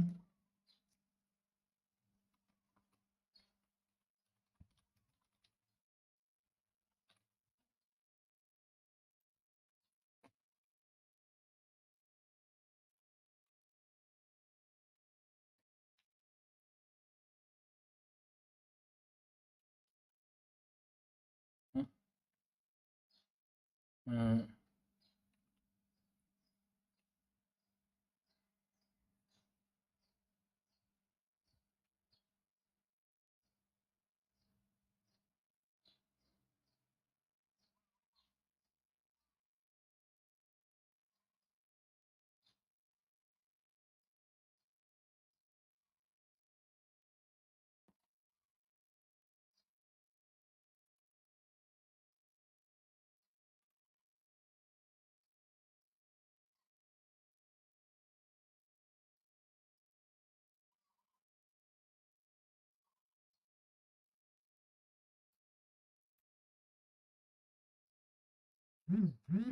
It's done.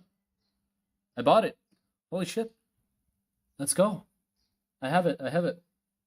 I bought Vermis. Let's fucking go, boys. Nice. Well, let's continue drawing, I guess. โอเคได้ละได้สมุดที่เขาอยากได้มาตั้งนานละยิปปี้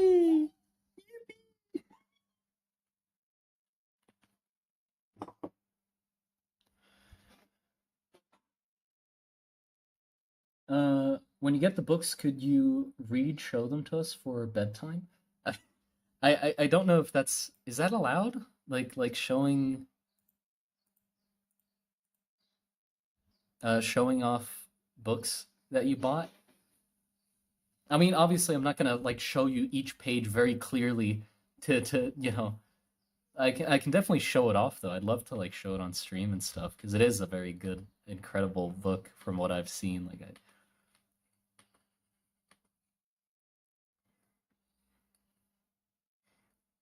just like not all of it, just a bit of it, you know.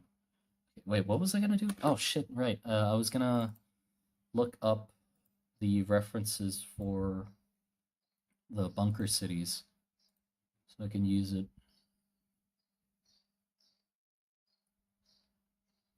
Here it is.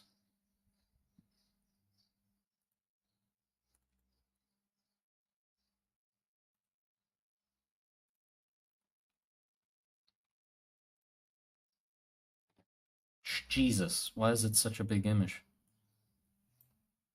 Okay, there. That's what the Rom bunker cities kind of look like. So obviously their bunkers would look similar.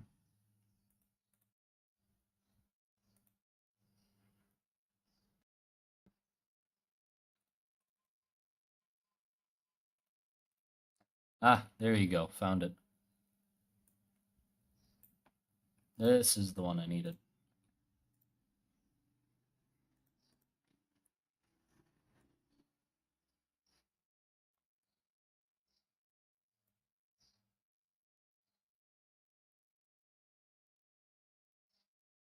What music do you listen to? Complete mess of uh loads of things.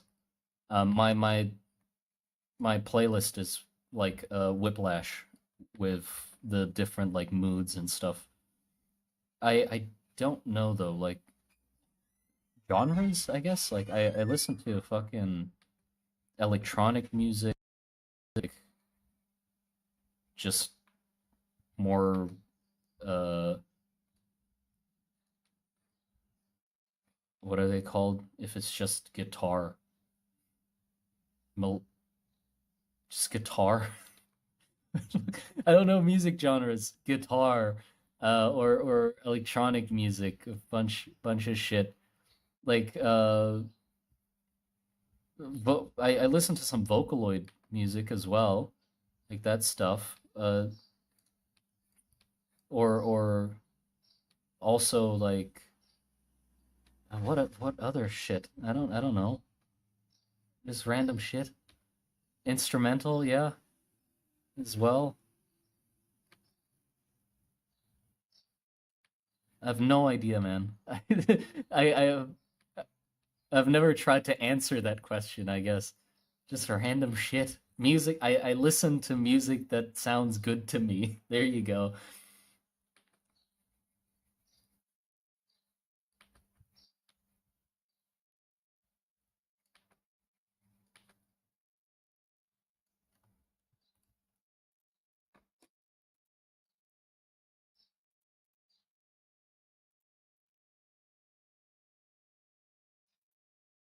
Listen to sound, yeah, noises.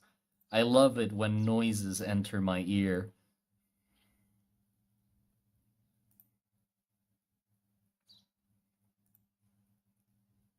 How's it been tonight? It's doing great.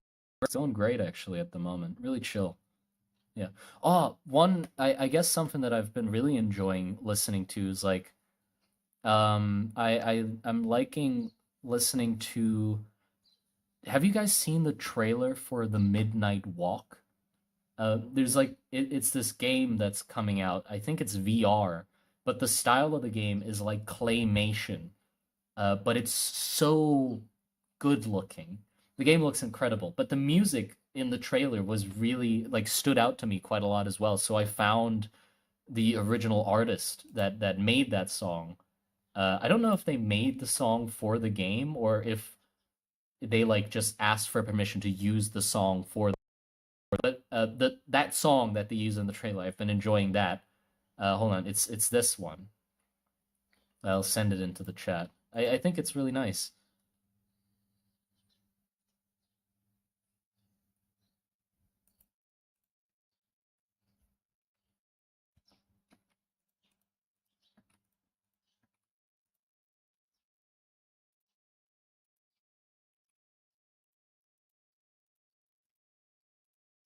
Here. That sounds really good.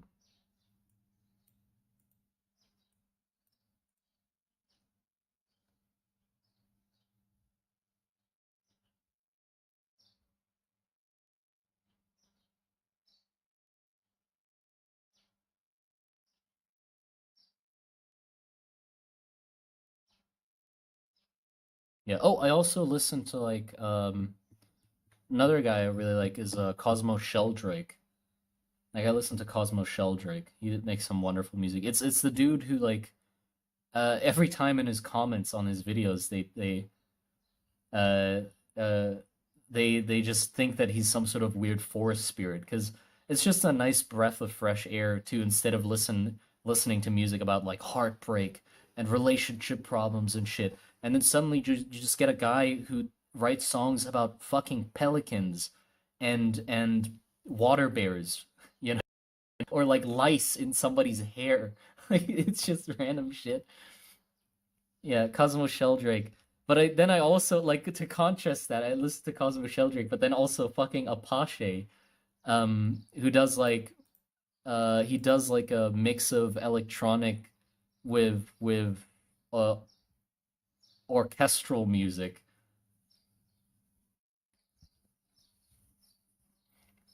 Yeah, Cosmo Sheldrake goes so fucking hard. Have you heard of Alabaster de Plume? No, hold on, let me search that up. With some people, I have trouble remembering their names, but I might have heard the songs before, so let me search them up.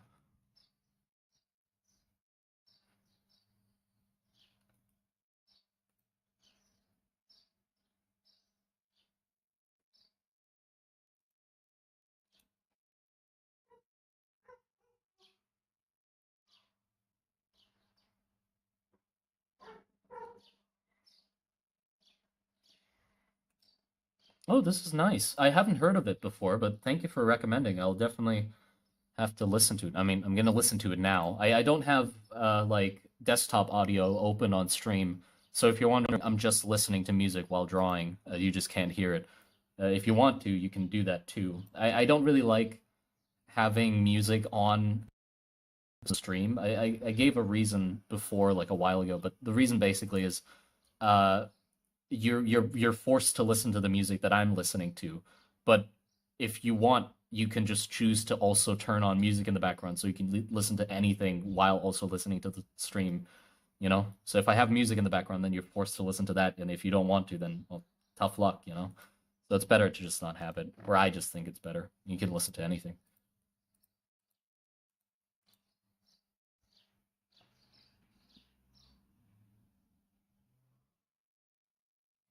Responsible for blessing your ears. Yeah, I'm listening to it right now. I'm listening to a gentle Acabe. It's quite nice. Like it, like it.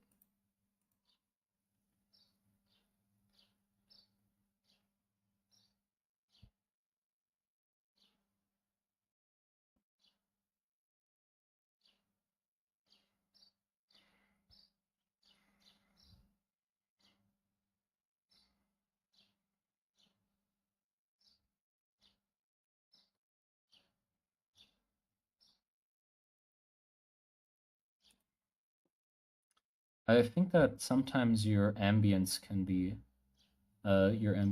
nice. Like when I'm streaming, I put on dark fantasy ambience since I'm making dark stuff. Yeah, yeah, because it like the music in the background I think helps a lot if it fits what you're working on. So it's good that I'd rather prefer not having song in the background so you can work on anything. Because if I have like dark ambience track number 3 in the background and you're working on like an action scene, it really just clashes.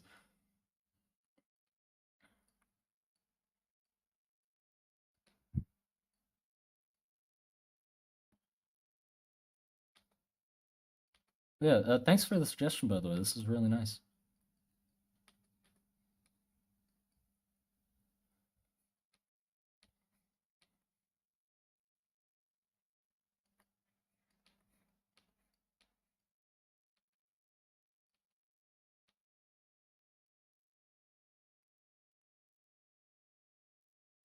I avoid that problem by simply having too much art block to draw. But that's fair enough. That works.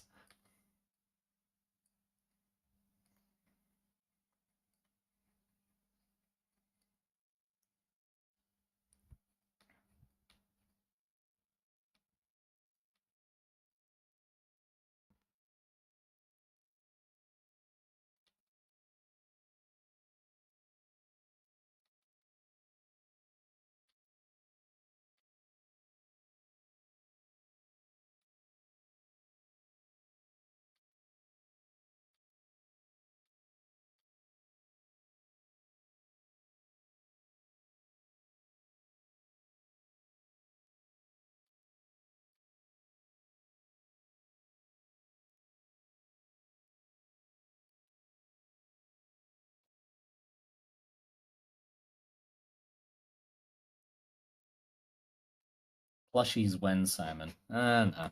I've, I don't think it's. I don't think I have anything that fits being turned into a plushie yet.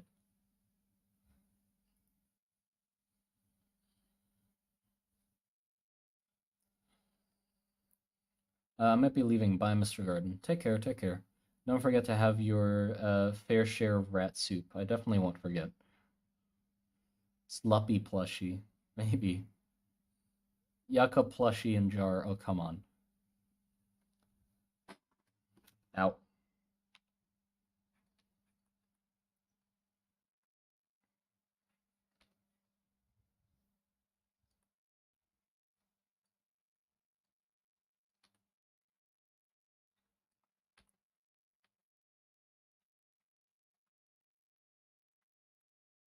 I think the scene's slowly coming together. The I was so worried about this being like the main focus of the scene. Now it's like slowly becoming less and less relevant. Like the focus is becoming more up here, which I think is it's fine. Do you think these two need to be a little smaller though? The perspective sort of makes me feel like they need to be more like hold on, more like this.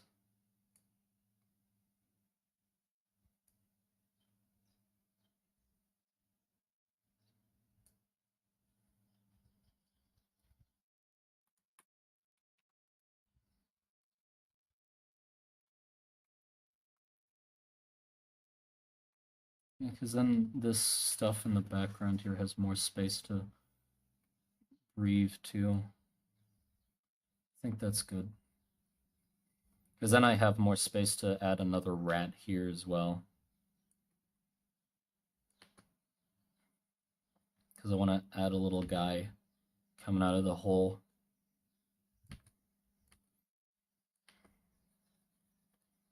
Actually, I prefer if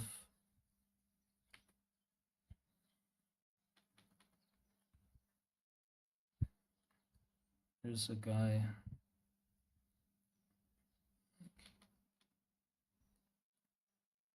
like slumped here in the foreground instead, and this guy's a little smaller even.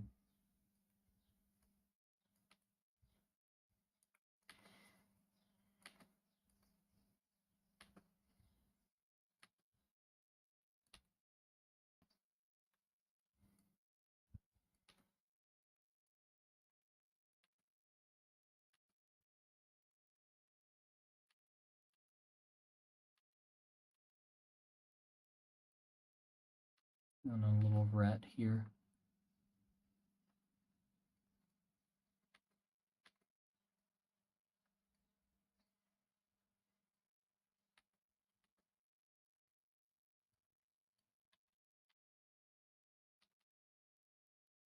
Because now we sort of have a scale on all distances. We have one that's up close, and then we have like here around the corner, and then like a really far away one. Also, I think having some like dead, burnt trees pointing up would be nice.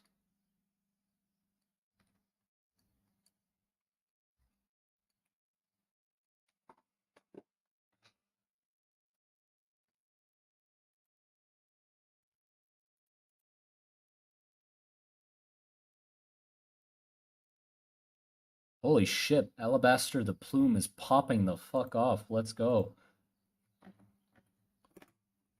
This is nice.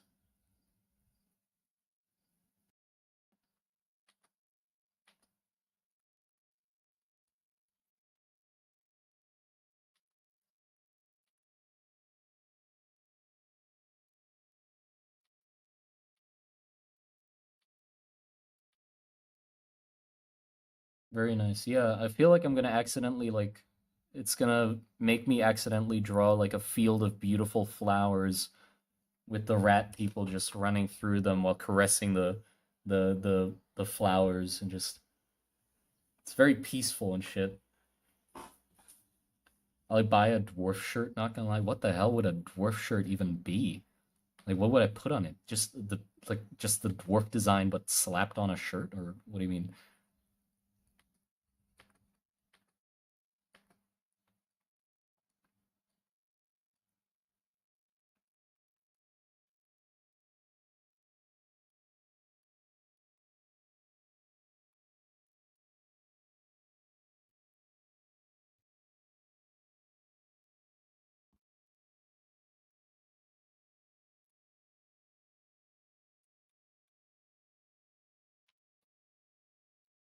Okay, so now that we sort of have like a rough scene, now the issue is like how do we crop this? Like how much of this are we actually seeing? Because I want all of them to be the size of the screen. So this big. Which means if I just take this, scale it up, how much are we seeing? God damn it. I feel like we're gonna I drew so much of what we're not gonna fucking see. God damn it. Yeah, we're gonna miss so much of it. I should have definitely zoomed it out a lot earlier. Shit! Look, that whole like nice little building up there gone. If I do it here, like at most I can show like maybe we can hide the feet, but then it's like it's missing so much context of the rat folk like taking away the so it has to be like this. This is why you plan your screen size, kids. Rotate it. What the fuck you mean rotate it? Like this? There you go. You can make a moving shot. Oh, good point. Yeah. You're right. You're right. Thank you. Saving grace. I can make a moving shot. Very good. That's the kind of ingenuity we need.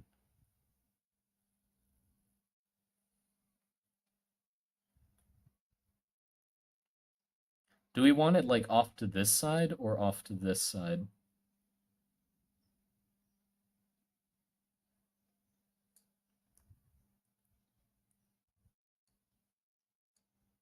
Left or right? Vertical. No, not vertical. Because the thing is, like, vertical, yes, but like if I have it here, yeah, it fits. But this like panning up and seeing what? The sky? There's nothing there. I mean, yeah, the skybox is gonna be nice, but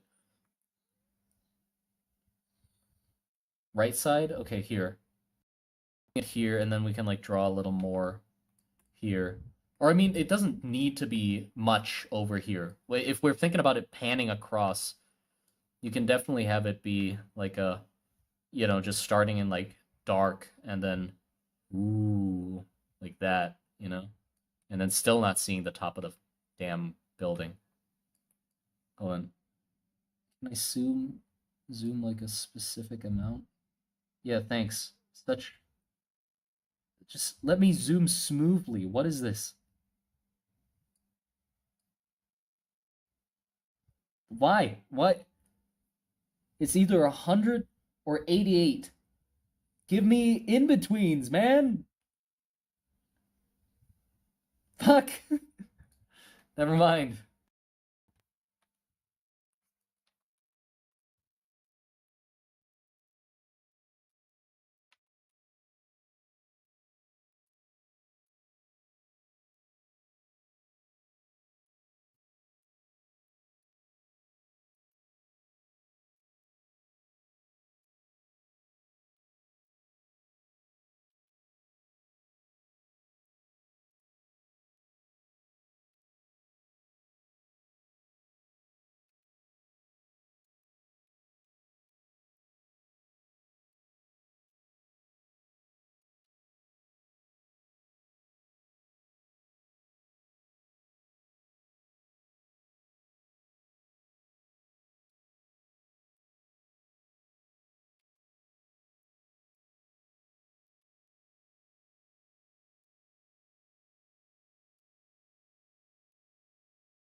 What do I want to put here? I'm feeling like just another dude, but seeing a large lack of dinosaurs. Well, sorry to say this, but there ain't gonna be many dinosaurs in the world. This, you'll continue to see a lack of dinosaurs up until the end of the project. But yeah, talking about dinosaurs, if you do feel you are lacking in your daily dose of dinosaurs, I do have a cure for that though. Give me a sec. Got a channel to recommend you. I recommended it really recently, but if you missed it, stellar content, absolutely amazing. They're churning out videos, and all of them are really good. Uh, here, this guy, Dead Gods. Yes, yes, Dead Gods.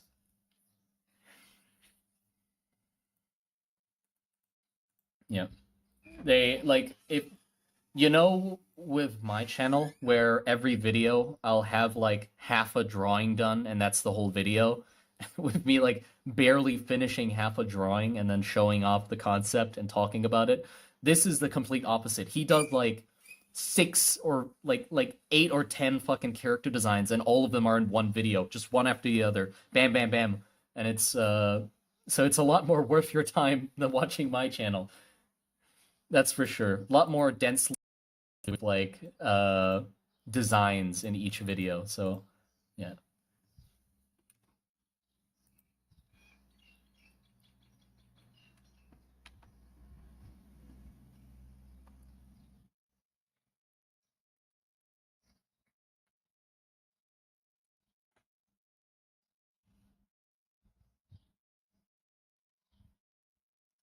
God, I'm stuck on what the hell to do here. I'm thinking like maybe another rat like silhouette off to the side, but because I designed the image to be like this, it's kind of hard to now to like add something to the side. I can try and stretch this out, but then the trench I think is going to look too wide. So it might just be this image. I'll just have to cut losses and just eh, that's just empty space.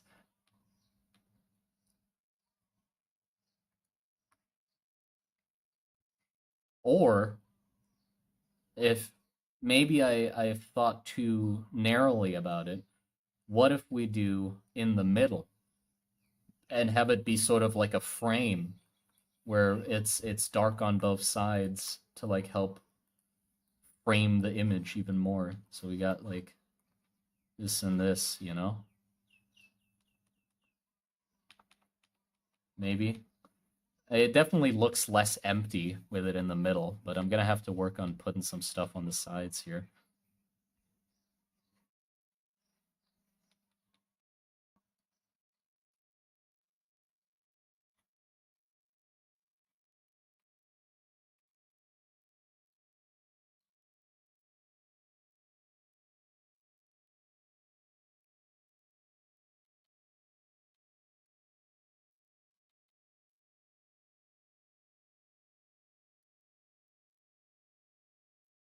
Do you know Freelancer? Well, yeah, of course I know Freelancer. Yes, I love his stuff. I mean, we did two collabs together. Freelancer, yeah, I love his work. It's a great fucking world building project with like the living roots or like the root mechs.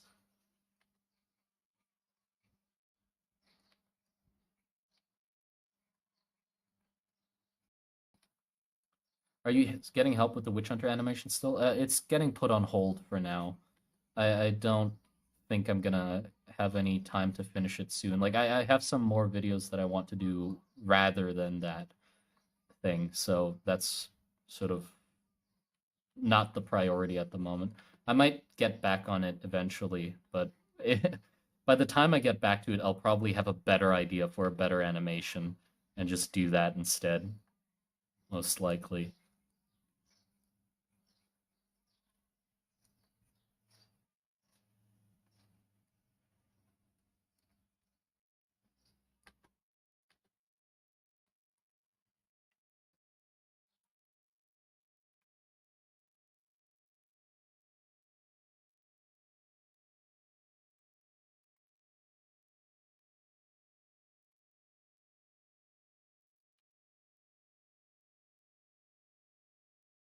Animation's hard, yeah.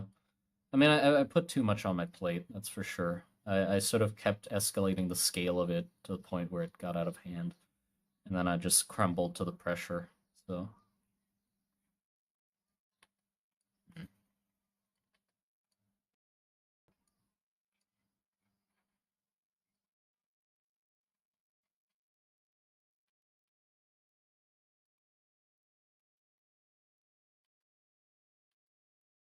I have an idea.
Love your content. Hope you have loads of creativity juices flowing. Thank you. Appreciate it.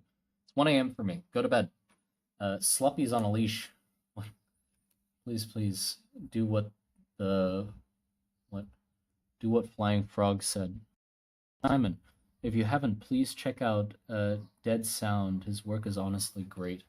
Hold on. I don't know if I recognize that.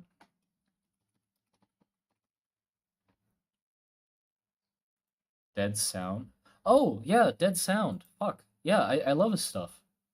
I mean, yeah, it is very good work. I just forgot the name. Yeah, Dead Sound is really good. I did take his work as inspiration quite a while ago. I think because I love the way he laid out his sketchbooks. Yes, the sketchbooks was like really captivating to me because it's just like like how can you make a sketchbook look like that? It's so lively and interesting looking. But yeah, I remember I commented on his video like a long time ago once. Haven't checked out his stuff in a while though. I mean, looking at it now, I just searched up his channel. Like, looks like there's some crazy shit going on.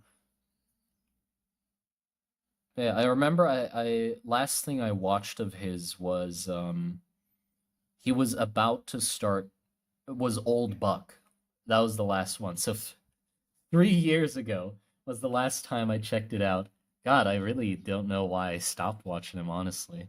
I need to catch up. He's definitely posted a few videos since then. But yeah, Old Buck was the last one I watched of his.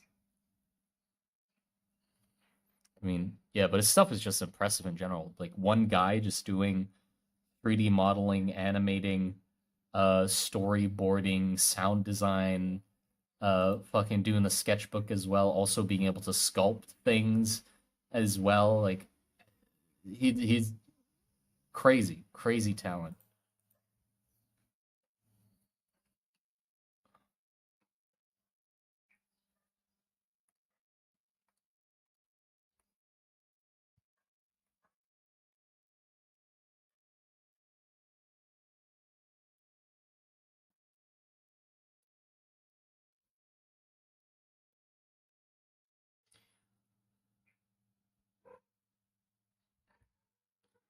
Yeah, after the stream, I'll definitely like check those out. So if I'm missing, I feel kind of nostalgic looking back at them. I mean, it's not that long ago, 3 years, but still, it's like, oh damn, why haven't I watched them in that long?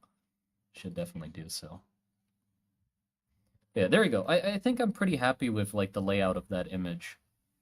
What I might do is, this one's kind of wonky actually. Hold on.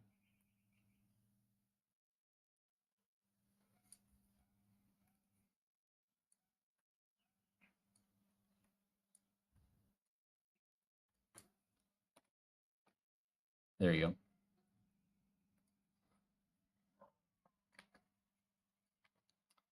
I think that's gonna be enough though, because I might stream later today again. I'll do like quick bursts and stuff, especially because a lot of people are now gonna go to sleep because it's a weird time. And it's gonna be better for me as well to like stream again at midnight or like close to midnight. So I'll probably do that. But yeah, I'm happy. I'm happy with what we got done in the stream. Just little short one. Well, short one, 2 hours. And it's not like, I mean, it's a decent amount done for 2 hours. It's okay. It's all right.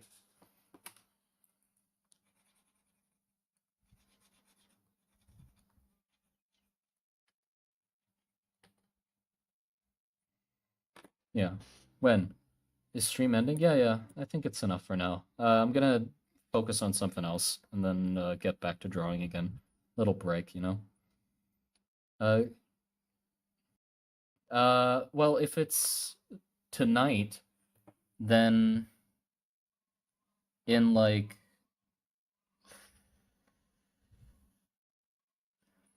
6 hours from now, maybe. Not guaranteed though. Not no promises. I might stream again if I feel like it in 6 hours or so. But that's probably around when I'd stream again.